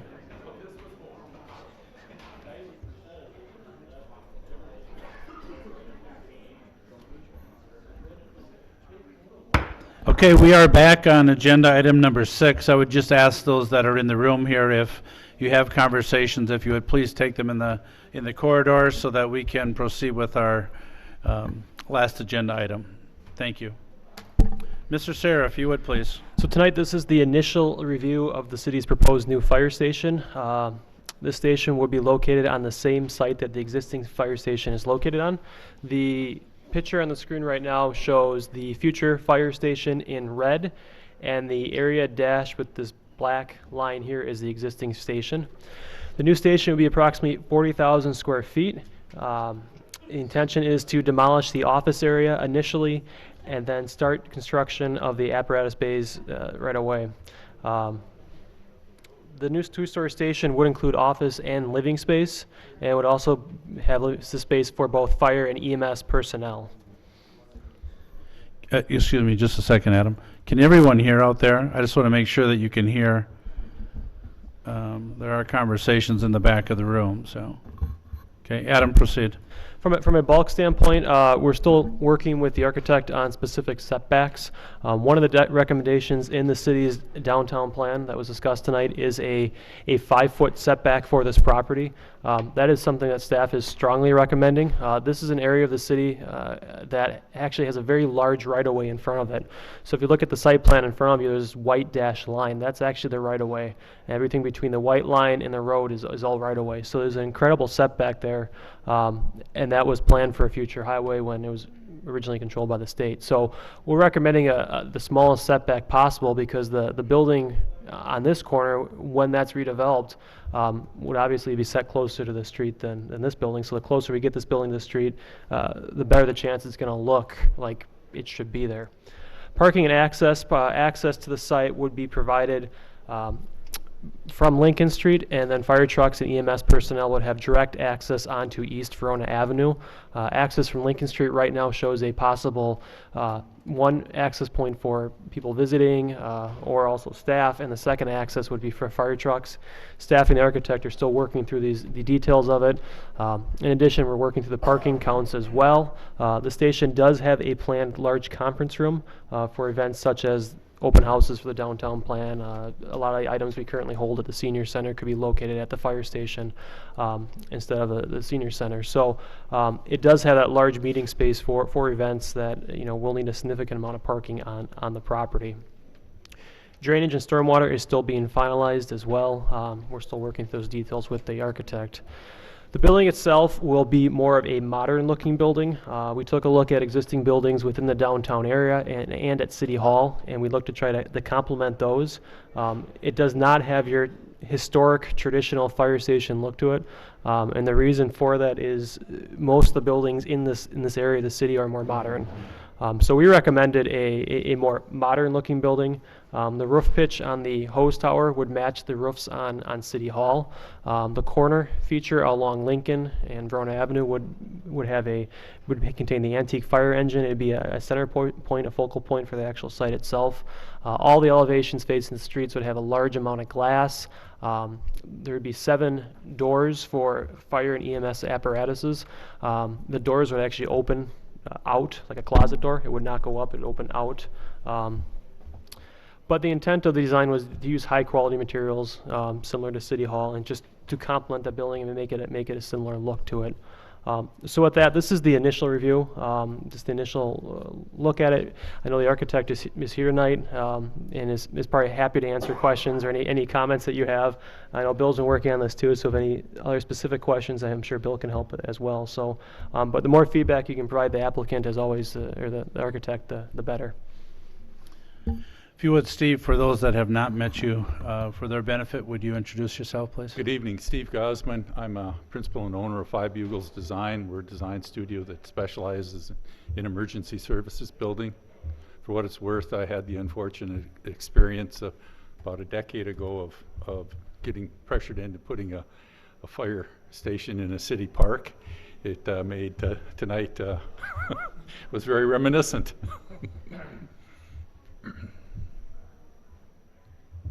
Did you have anything that you wanted to add? Well, there are a couple things.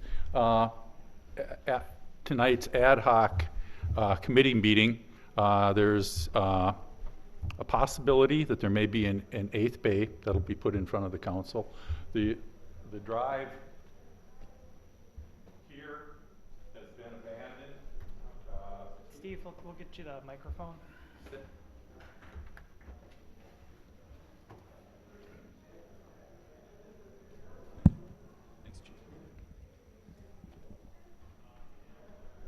At tonight's ad hoc committee meeting, it was decided that this return drive for apparatus returning through the drive-through bays will be abandoned. In lieu of that, we will be asking for an additional egress entry point here, so that we'll have two. This will be predominantly public parking wrapped around here, staff parking here. We're still really in the midst of debating how much parking we actually need. Initially, we had about 65 stalls. We do have a large meeting room within the complex, and we were asked to bring forth a plan that would accommodate all of that, and that's where the 125 stalls came from. So I think we're still in a fair amount of flux. Adam, we have had discussions with our site civil, and I believe the city engineer on retention ponds, and we'll probably be doing that with multiple sites. In terms of, we can certainly, in the farther north we can pull this, we're certainly allowed or agreeable to doing that. About the only criteria that we have is that we would like the largest piece of apparatus that we can stage it fully out short of the bike trail and still have room to maneuver. We're probably talking 65 feet clear to the bike trail. So if you'd like us to pull that forward, we're about 10 feet off of this right-of-way line right now, and we can pull it forward. Would be happy to do that. In fact, we'll have that done for the council meeting next week. Mr. Burns? Yeah, I just wanted to comment too that the city has been working for some time on discussions about location. It was determined that this location was the best as far as providing coverage. The current site, as it's laid out, we feel that we would be able to construct the building while retaining the existing apparatus bays for the existing fire station, so likely the administrative offices would need to come down, but the fire vehicles could remain in the old fire bays while the new station is being completed and then move in. This would also house EMS, which is currently being located off-site in a rental property. They would also move into this facility upon completion. We had an ad hoc committee meeting earlier this evening, as Mr. Gausman indicated. One other thing that was discussed at that meeting was the color of the brick.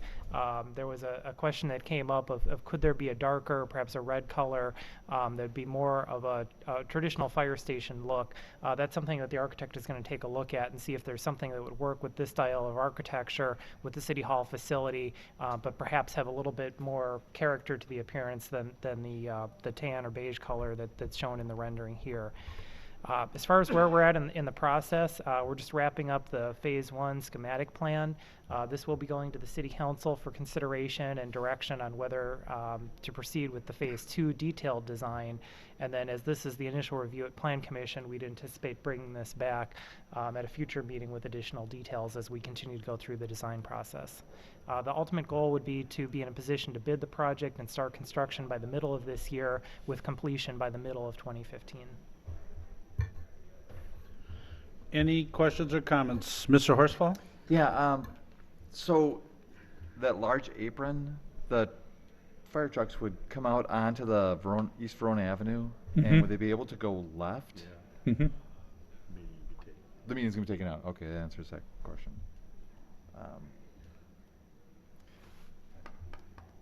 I mean, is there any reason we can't move it to the back of the lot, the far south end? It seems like we're pushing this route to the front, and that apron right in front there, that seems, I don't know, it seems excessive to me, I guess. It is wide, and it's a 7-bay, perhaps an 8-bay station. That's a lot of apparatus egressing out. Moving it to the south part of the lot really wouldn't change that. At least the direction that we've had from the city and city staff is that they are looking forward to egress onto Veronas, not onto the side street, which, you know, that where So, you're at now. Just to, Go ahead. if I understand, so there's a possibility that all 8 bays will be exiting at the same time? In a large event, Chief, We never have unless it's call comes into training, there's never trucks leaving at the same time. So then that begs the question, what would be an optimum width for that versus, I mean, that's a lot of concrete that's going to be heading out to the Verona Avenue. Is there a way to just funnel it a little bit to? And I from, don't know. from an engineering point of view, we'd like to pull, of course, the apparatus as far away from the intersection as we could. In order to do that, we would, and funnel that and neck it down, we'd probably end up looking at pulling the station farther south. There's some impact in pulling it farther south. Outside of the aesthetic stipulation that staff has given us, and it really revolves around the ability to keep the existing station operational, at least the existing apparatus bays. We already know that we're going to be demolishing, selectively tearing down a portion of the office areas during construction. Oh, okay. We can just move forward. I think one of the things, and Chief Giver is here as well, that a number of the trucks would be still backing into the facility. So part of that apron would be that they would be on there when they're backing up and not obstructing traffic on East Verona Avenue while they're backing up as well. And I understand what you say about funneling and making that narrower, but when the trucks need to get out, I don't think you want to have the trucks worried about whether or not they're going to be having accidents with other fire trucks leaving the station. Chief, I'm sorry. That's what I thought with the drive-through bays, you're not maneuvering back and forth on the apron, you could be coming in from when they come back, you could come in on Lincoln Avenue and then drive straight through, so when they have the next emergency, that doesn't work. Drive-through bays are a bit of a misnomer here. The bays are, you can drive through them, but the way we stage our apparatus, they're back to back, so they can go out the front and the rear. Right now, there's only one bay, and that's the bay that the ladder truck goes in. It's truly a drive-through bay. The rest of them, they back into each other. And there are times on the front of the apron, quite often, in fact daily, when the weather's better, we pull the truck out onto the apron and run them and do maintenance checks and things like that. If there's something going on in the station, like our open house, all the trucks are out on the front apron to make room in the station for the citizens to come in and stuff. So there's a big need to have that apron big enough to get the trucks to sit out on there. Mr. Heinzen? Sure, and just a follow-up question.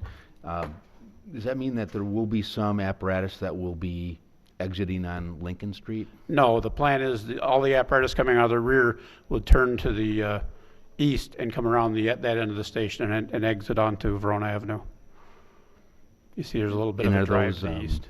those are smaller vehicles? No, they're tankers. They're smaller than the pumper and stuff, but they're not teeny by any stretch of the imagination. And so you're referring, though, to the asphalt that's between the station and the And the ice hockey arena. rink? Yep. Okay. Other questions or comments? Mr. Yurs? I'm wondering what the input of the firefighters and the paramedics have been throughout the process. Actually, it's been a couple years. When we were retained by the city, we sat down with staff and went through a very detailed programming session. 2 years before we were hired, we did actually a pro bono where we Ed Mashevsky, who's a retired fire chief, and myself came down, met with a fair number of staff, both fire and paramedics, that wanted to be involved, and we probably spent several hours with them. The latest, we had repeat programming sessions with both EMS and fire, going through room by room adjacency issues. What have been their comments, really? I mean, Oh, they were all over the map and very divergent. When we're going through programming, my feeling is you want to get as much information in as you can. And certainly not everybody's going to agree, but they need to have the ability to be heard. We want to get as many ideas down, and coalesce that down into a square foot requirement of how much space do we need, what occupancies do we need to be adjacent to, everything from response times to planning, to dorm locations, to the type of shower facilities that we put in, kitchen facilities. We go through in what I think is great detail. We're well over 100 fire stations, and we take a lot of time up front. Further comments, questions? Mr. Linder? Back to the traffic or the routing. Mr. Gunlock, do you have any concerns with them exiting Verona Avenue? That close to the intersection? There'll be lights out there. There'll be preemption on the lights, so that when they come out, they'll get a green. Traffic would be stopped at a red light will get a green and can get moved out of the way, so the fire trucks can get through. At Lincoln Street and Enterprise, you talking about, or? Yes. Okay. On Verona. On Verona Avenue, okay. And then, I don't know if I misunderstood that apparatus return, is that still on the plan? I couldn't remember if you said you abandoned it? No, that'll be abandoned. Okay. So, when some of the big apparatus comes back, they're gonna have to back in off of Verona Avenue? They won't back in. They can drive through the lot. He's saying back in, you just said, yeah. They'll turn on the front apron and back in. They won't be backing in from Verona Avenue. That's why the apron is the size it is. They can come in and back in. Okay. They won't be on Verona Avenue. Mr. Burns wanted to say something. Yeah, just to clarify, that the discussion at the ad hoc committee earlier this evening was looking at, rather than constructing that separate return drive, allowing one of the accesses through the parking lot to make sure there's sufficient width there for the trucks to enter there, and that would probably mean some additional pavement just north of the current training facility to allow for the trucks to make their turn and back into the bays in that location. Okay. 105 parking spots sounds like a lot to me. I mean, I don't know. It is. What's the plan for this? Excuse me, it is. Originally, we had indicated, I think, 65. And then staff asked us to take a look at what it would be if we had parking for an occupancy of that training room. Single vehicle occupancy, which would be over 100 stalls. So where we're going to end up, I'm not sure yet. Okay. When will we see that? Next month, or? Mr. Burns? Yeah, I think that's something that the ad hoc committee wants to discuss at their next meeting, and then when this comes back to Plan Commission, that would be addressed. And part of the conversation at the ad hoc committee this evening was, when you have those large events, can there be parking in other locations, parking on the street? There's also a need to ensure that when there's a large event, that you still have adequate space for firefighters that are on a paid-on-call to be able to come in and park and get to the vehicles, and there may be a need to separate out portions of the parking lot. So those need to be discussed, and that'll be reviewed by the ad hoc committee and then come back to the Plan Commission. Go ahead, Chuck. I've got a few more questions. I'm not a firefighter, so forgive me if there's Oh, no, questions. fire away. I was on the council when City Hall was built, and after it was built, one of my things I noticed is, wow, these offices are big. Some of them are really big, and that was my first thought. Is a couple of these they're on a big. Why? What's a watch office? Why is there 2 small conference rooms? There's kitchen on both floors. Do you need 2 day rooms on the same floor that are look to be about 40 feet apart? Sure. Let me start backwards. and the issue of the day rooms. This is a fairly unique station in that it has full-time live-in interns. And the interns, while they're on duty, are fully expected to live and coexist with the rest of the fire department. When they're off duty, they need a place where they can, quote, go home, where they're away from the day-to-day activities. It's probably the best analogy I can give you. It's very similar to what you'd find in a college dormitory. So what we have is on the second floor, which is basically the private area of the station, we have 3 separate suites. We have a suite for the EMS folks. We have which is 7 dorm rooms, and we have a different suite for those folks because, frankly, their tones are different, their call volume is different, and we have a separate dormitory area for the interns that I just talked about, which again is separated at large, and then we have the actual fire crew, which would be the third area of dorm rooms. The day kitchen and dining facilities would be used by all 3 of the folks that are on duty. The day room for the interns is quite small, but it would be separate from the other areas.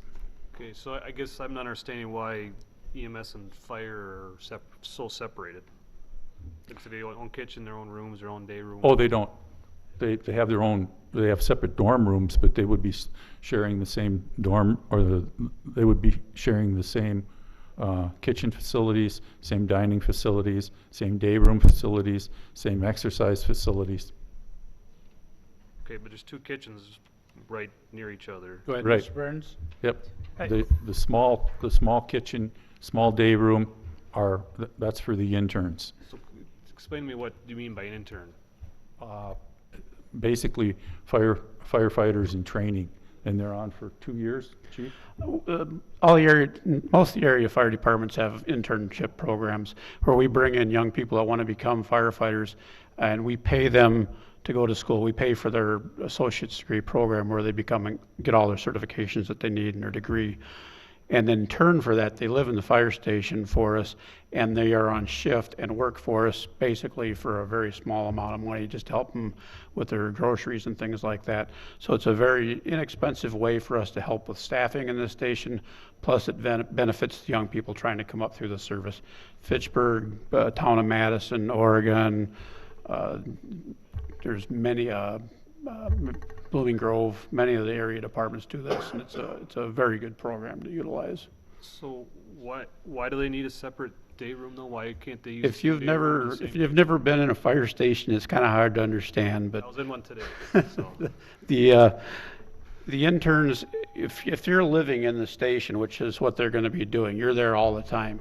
You need to be able to get away, have a quiet spot where you can go and get away from the joking and things that go on in the fire station in the evenings.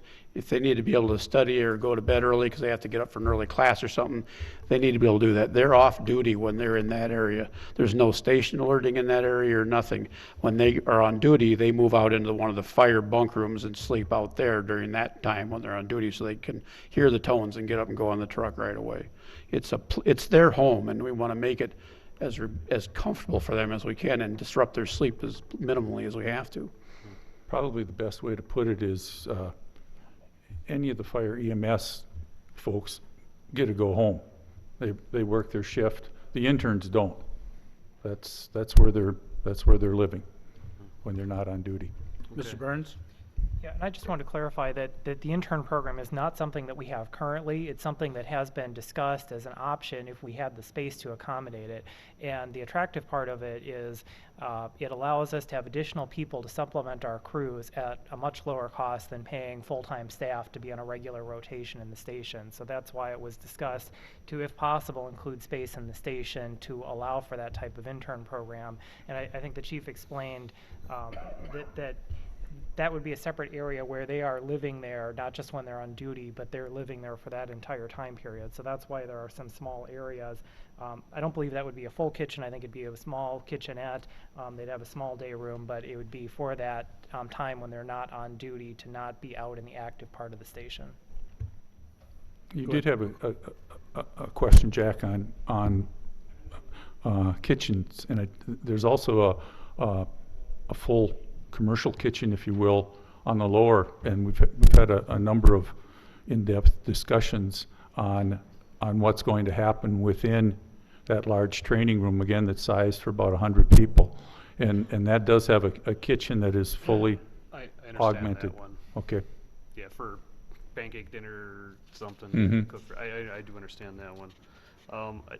The hose drying area, I was talking to a guy that I work with, and he says they do have a hose drying area at their facility, but they hardly have any hoses that actually need drying anymore. I don't know, you guys still have hoses that need drying? Is that? Actually, I prefer to think of it more of as a training tower, and there's certainly a lot cheaper ways to dry hose than with. In fact, some hose you don't have to dry it at all. But as far as drying hose, what we can get with one of the things that we take that I put a lot of effort and a lot of pride in is the amount of on-site training that we can build into a station that really costs virtually nothing. And a lot of that centers around, quote, that hose tower that you're referring to. We actually use a required stairwell, so we're not paying money for that extra stair, other than the last flight up above, of course. Yeah, I know what. But everything from using charge lines going up to rappelling to Isn't there a tower in the back though, that training tower out back? There's a training tower, yes, there is. But this also would afford us time to train. You know, when it's cold out, it's going to be difficult to be out in that training tower, so it'd be advantageous to have this in the training tower as well. And also, in answer to your question, our supply hose, we do not dry. The 4 and 5 inch hose does not dry, but all our smaller 3 inch, inch and 3/4, and 2.5 inch are all polyester hose, and those do get dried, yes. The other question I got, which I didn't see in the packet, is what is the estimated cost? I'm sure somebody's got a Mr. number Burns? in their head. Yeah, that is something that was reviewed at the ad hoc committee, and it'll also be reviewed by the city council. The estimate is based on 40,000 square feet. The construction cost is approximately 8.7 million in the preliminary estimate, and including architectural and other items, we're looking at a project cost of approximately $10 million. That's something that will need to be reviewed and discussed by the council. They have not had that discussion yet, but that's where the preliminary estimates are coming in based on a 40,000 square foot facility. About $200 a square foot. Go ahead. I guess just my final comment, just seems big. It seems big, like a lot of stuff, I don't know if they're wish list items. I don't know that if, you build a house and there's wish lists on your house, if there's wish list stuff, I can expensive. tell you that we've built an awful lot of stations, and our programming methodology is sound for coming up with. Of course, the devil is in deciding what's needed, what's a wish list, what's a want. Certainly everything that was on there was vetted and is justified. I can tell you that the vast majority of career stations are in the 30 to 40,000 square foot area. You had two firms prepare programming studies for this ourselves that went through the process twice, and the firm that actually designed the building we're in now, Bray. Bray's, I'm going by memory now, but I think their programming estimate was 44,000 square feet. We came in right at 40,000 square feet of what was required. In terms of sizes of what that's probably Middleton's station is as close in terms of square footage as what this one's looking at. We just finished programming for Mount Horb's Fire District. I think that was 33 to 36,000 square feet.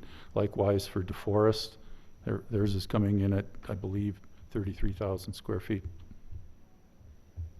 Go ahead. I just bring cost up as a question, because what I hear from all the people that I talked in the city is taxes are really expensive. They're paying, $9,000 a year in taxes, and they're hoping that Epic will help bring some of it down, but then we put this on the books and we don't gain anything. We don't, so I'm just asking the questions. at this Sure. point. I do No. understand the thought, get it now because you're not gonna get it later.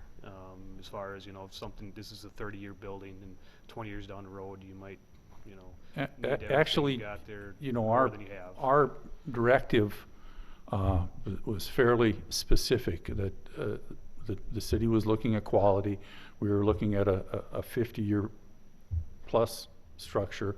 We were looking at quality throughout, and we've gone down that route.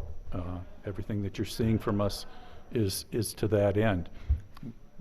We build everything from pole barns to at Middleton and everything in between, and EMS to standalone EMS to state-of-the-art stations.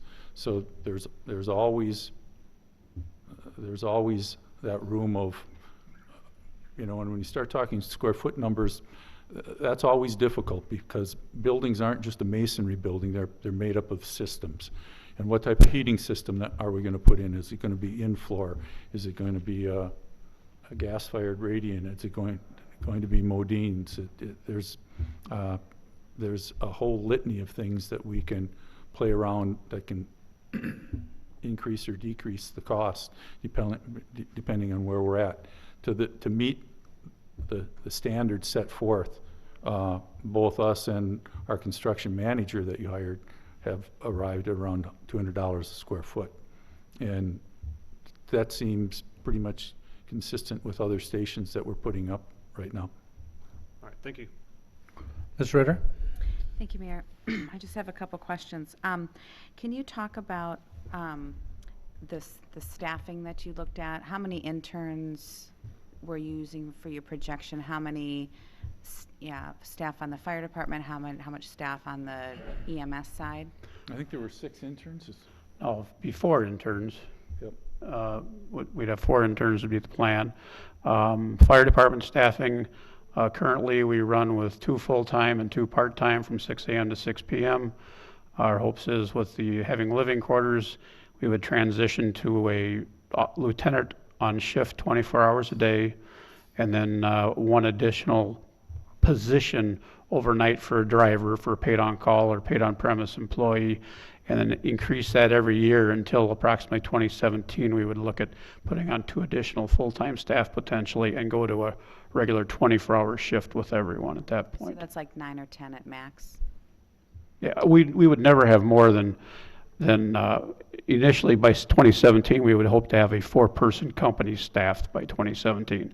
So we would be utilizing 4 of the bunk rooms by then, hopefully. As far as EMS, I don't want to speak for Chief Merlin, but currently they staff 1 ambulance with 2 paramedics. I don't know what their plans are for the future. Mr. Burns, if you would. Yeah, the station is sized to accommodate 2 full fire crews and 2 full EMS crews.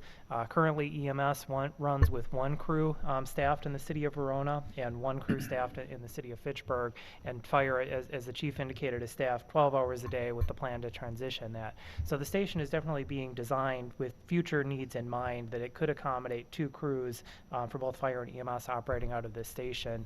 And the location was also looked at that geographically you could staff 2 crews out of this station and service the community well. That's something that Chief Merlin indicated from EMS, that based on the location, rather than having a need for an additional satellite EMS facility in the future, you could potentially run 2 EMS crews out of this single station. And then my other question, and I apologize because I have very bad eyesight and this is very small, but it doesn't appear on the second floor that you have restrooms. Now, if those interns are going to be living there, I mean, I would assume that you're going to have some public potential visitors. I don't know. Wouldn't you have some general bathrooms on that second floor? We do, and we get into a lengthy discussion over the number of shower facilities, restroom facilities, particularly on the second floor. The second floor is a private area. It's not open to the public. The general public will be going through it. One of the things that we always have dealt with is, and in fact we were talking about it tonight, 50 years ago, dormitories in fire halls were just a large open dormitory with 20 beds, and you dealt with chronic snorers, you dealt with gender issues, you dealt with all of that. The vast majority of stations that we're seeing put up across the country are going with individual dorm rooms, and they're coming in and changing their linens every day. We'll have 3 wardrobe cabinets, 1 bed. Restroom and shower facilities have tended to evolve more slowly. We always ran into the problem that if we put in 50%, we were probably light on the men and grossly over building facilities for the women. If we tried to pick out a ratio, 70-30, it was a stab. It was just, what are we getting in? We found the best solution is to actually treat it like your home and put in gender-neutral restrooms. Gender-neutral means it's a single occupancy restroom with a shower, water closet, lavatory. You go in, you close the door, you lock the door, you take a shower, and the room is occupied. It's neither male or female. You're all on shift together. It's like a home away from home, and it does away completely with the gender issues. And we found, much like your home, if you have six people or 7 people on a shift, probably 3 restrooms is a good figure to use. So that's the rationale of what we have on the second floor. Okay. Now you talked about an 8th bay on the, is that on the north side of the building? Right. North facing? There, and correct me if I'm wrong, Chief, but I believe right now there's 4 rooms in the building that aren't spoken for, that are designated for future growth. There's the administrative assistant, which is close to the front entry. There's a plan review office that's designated for future. There's a couple of EMS dorms. Everything else, including the apparatus bays, are filled with designated equipment.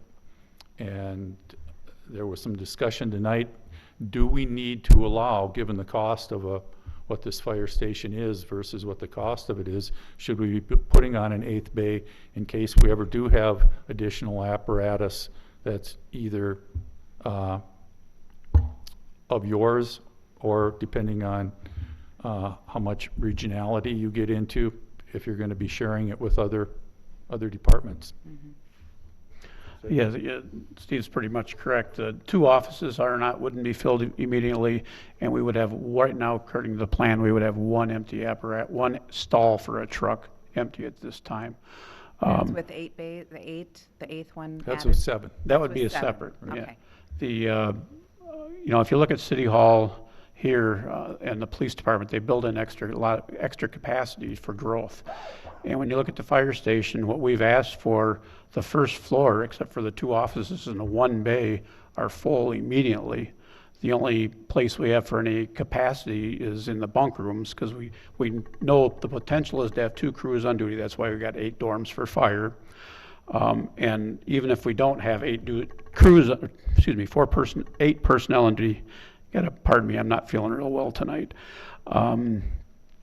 The potential for people to stay there for no cost is very large. I have several of my members, young men that live farther out. They generally don't make a truck because it takes them so long to get to the station. I give them a nice place where they can spend the night. Chances are they're going to come there and stay there for no cost for me, but my truck's going to get out the door faster. If one of my paid on premise guys works till 6 p.m. and has to be back the next day at 6 a.m., instead of driving 40 minutes home, he might stay overnight and stay in the fire station for no cost to me. It's going to be a real benefit to be able to staff and get my apparatus out the door even quicker. Absolutely. And my final question, I'm sorry to ask No, so go ahead. many. I think you made that, someone made the comment of having training capacity for 100. Is it your hope to host training here for regional purposes? And I guess my follow-up question, and this is my own curiosity, not for the Plan Commission, is would that does that revenue go to the fire department, as in like with the city, so it help offset the costs for some of these? I'm curious about. I'm the not aware training. of anybody that charges to host a class in their fire station. For example, Monday the 10th, I guess that's next Monday night, we're hosting a first responder class in our fire station. We don't charge anybody for using our classroom. It's just something we do for them. Certainly something, if there's interest from the city to do that, look at that, we could, but I'm not aware of any intent to charge anyone to use the classroom. And it's my hope that we're building a station for 80 to 100 firefighters. It's my hope to at least have 80 firefighters filling this place up on a regular basis. But the city currently does not have any facilities large enough to hold 100 or so people, does it, Mr. Burns? Yeah, probably the largest meeting facility the city has is the senior center, and we've used that for various meetings over the past years. The downtown plan's a good example. This facility would give us another alternative for hosting those type of community meetings in that training room. So it's designed for training for fire and EMS staff certainly, but also it would provide that community meeting facility for the city. Okay, thank you very much. I just wanted to mention a few times we heard about this building, was overbuilt and there's some bigger rooms and unused rooms. We have to remind ourselves that when this building was designed, we were in the middle of the conversation with the town of Verona about a potential merger and consolidation. So not only did we build excess capacity if the merger didn't happen, but we wanted to have excess capacity if the merger was successful. Other questions or comments? Initial reactions. Mr. Horsfall. I'm just gonna make another push. East Verona Avenue is a corridor, and the building's gonna look great. Just having 100 feet of asphalt or concrete next to Verona Avenue is not what I picture as a picturesque gateway. And if you moved it to parallel Lincoln Street and have the 100 feet of concrete or asphalt next to Lincoln Street, I'd prefer that than to have the green space next to Verona Avenue. I'm just one person, so I don't know how everyone else feels about it, but that's my point. Thanks. I think the location lends itself to have the lot that it does come out on East Verona Avenue. I think your response time is going to be a little bit shorter. Coming off of Lincoln Street has been a problem for many, many years. So I think from fire safety and response times, it's definitely better to come off of Verona Avenue. I know it's a pretty big lot, but I think there's some things that we're talking about doing with the aesthetics of the building and landscaping that will take away from that. I mean, this would be a very nice facility for the city, and we want it to be very nice because coming in from the east side, it's the first public facility that you're going to see.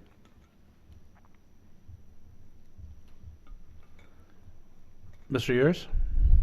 I mean, overall, I like the building. I also really like that we're going to be bringing EMS and fire together. I know they enjoy being with Fitchburg Fire, our EMS, because they get to grow those relationships and build those bonds where they almost know what the other's thinking. And when they're on a call, having talked to a lot of these guys, that's very important. So I really like that aspect. Excuse me. The one thing I would ask is to make sure that those living in the facility stay a part of the process each step of the way. When you take our comments into consideration and draw up new plans, that they get a chance to look at those and comment on those as well. And I'll just mention that one of the full-time firefighters was at the meeting this evening, and he indicated to me that he was there to support the chief's position on the facility. And so I think we've had really good dialogue so far. All those meetings are open, and certainly people are welcome to come to those meetings. And I would just say that with Steve and Five Bugles and everyone that we've worked with, you've just been super, and to see the EMS and fire and police chiefs getting together and talking about the needs of the city and everything that city staff has done as well. It's been a remarkable process, and it's going to make for a much better facility. If there are no other questions or comments, a motion to adjourn would be in order. We have a motion by Mr. Horsfall. Is there a second? We have a second by Mr. Heinzen. All in favor of adjournment signify by saying aye. Aye. Opposed, no. We are adjourned. Thank you, everyone.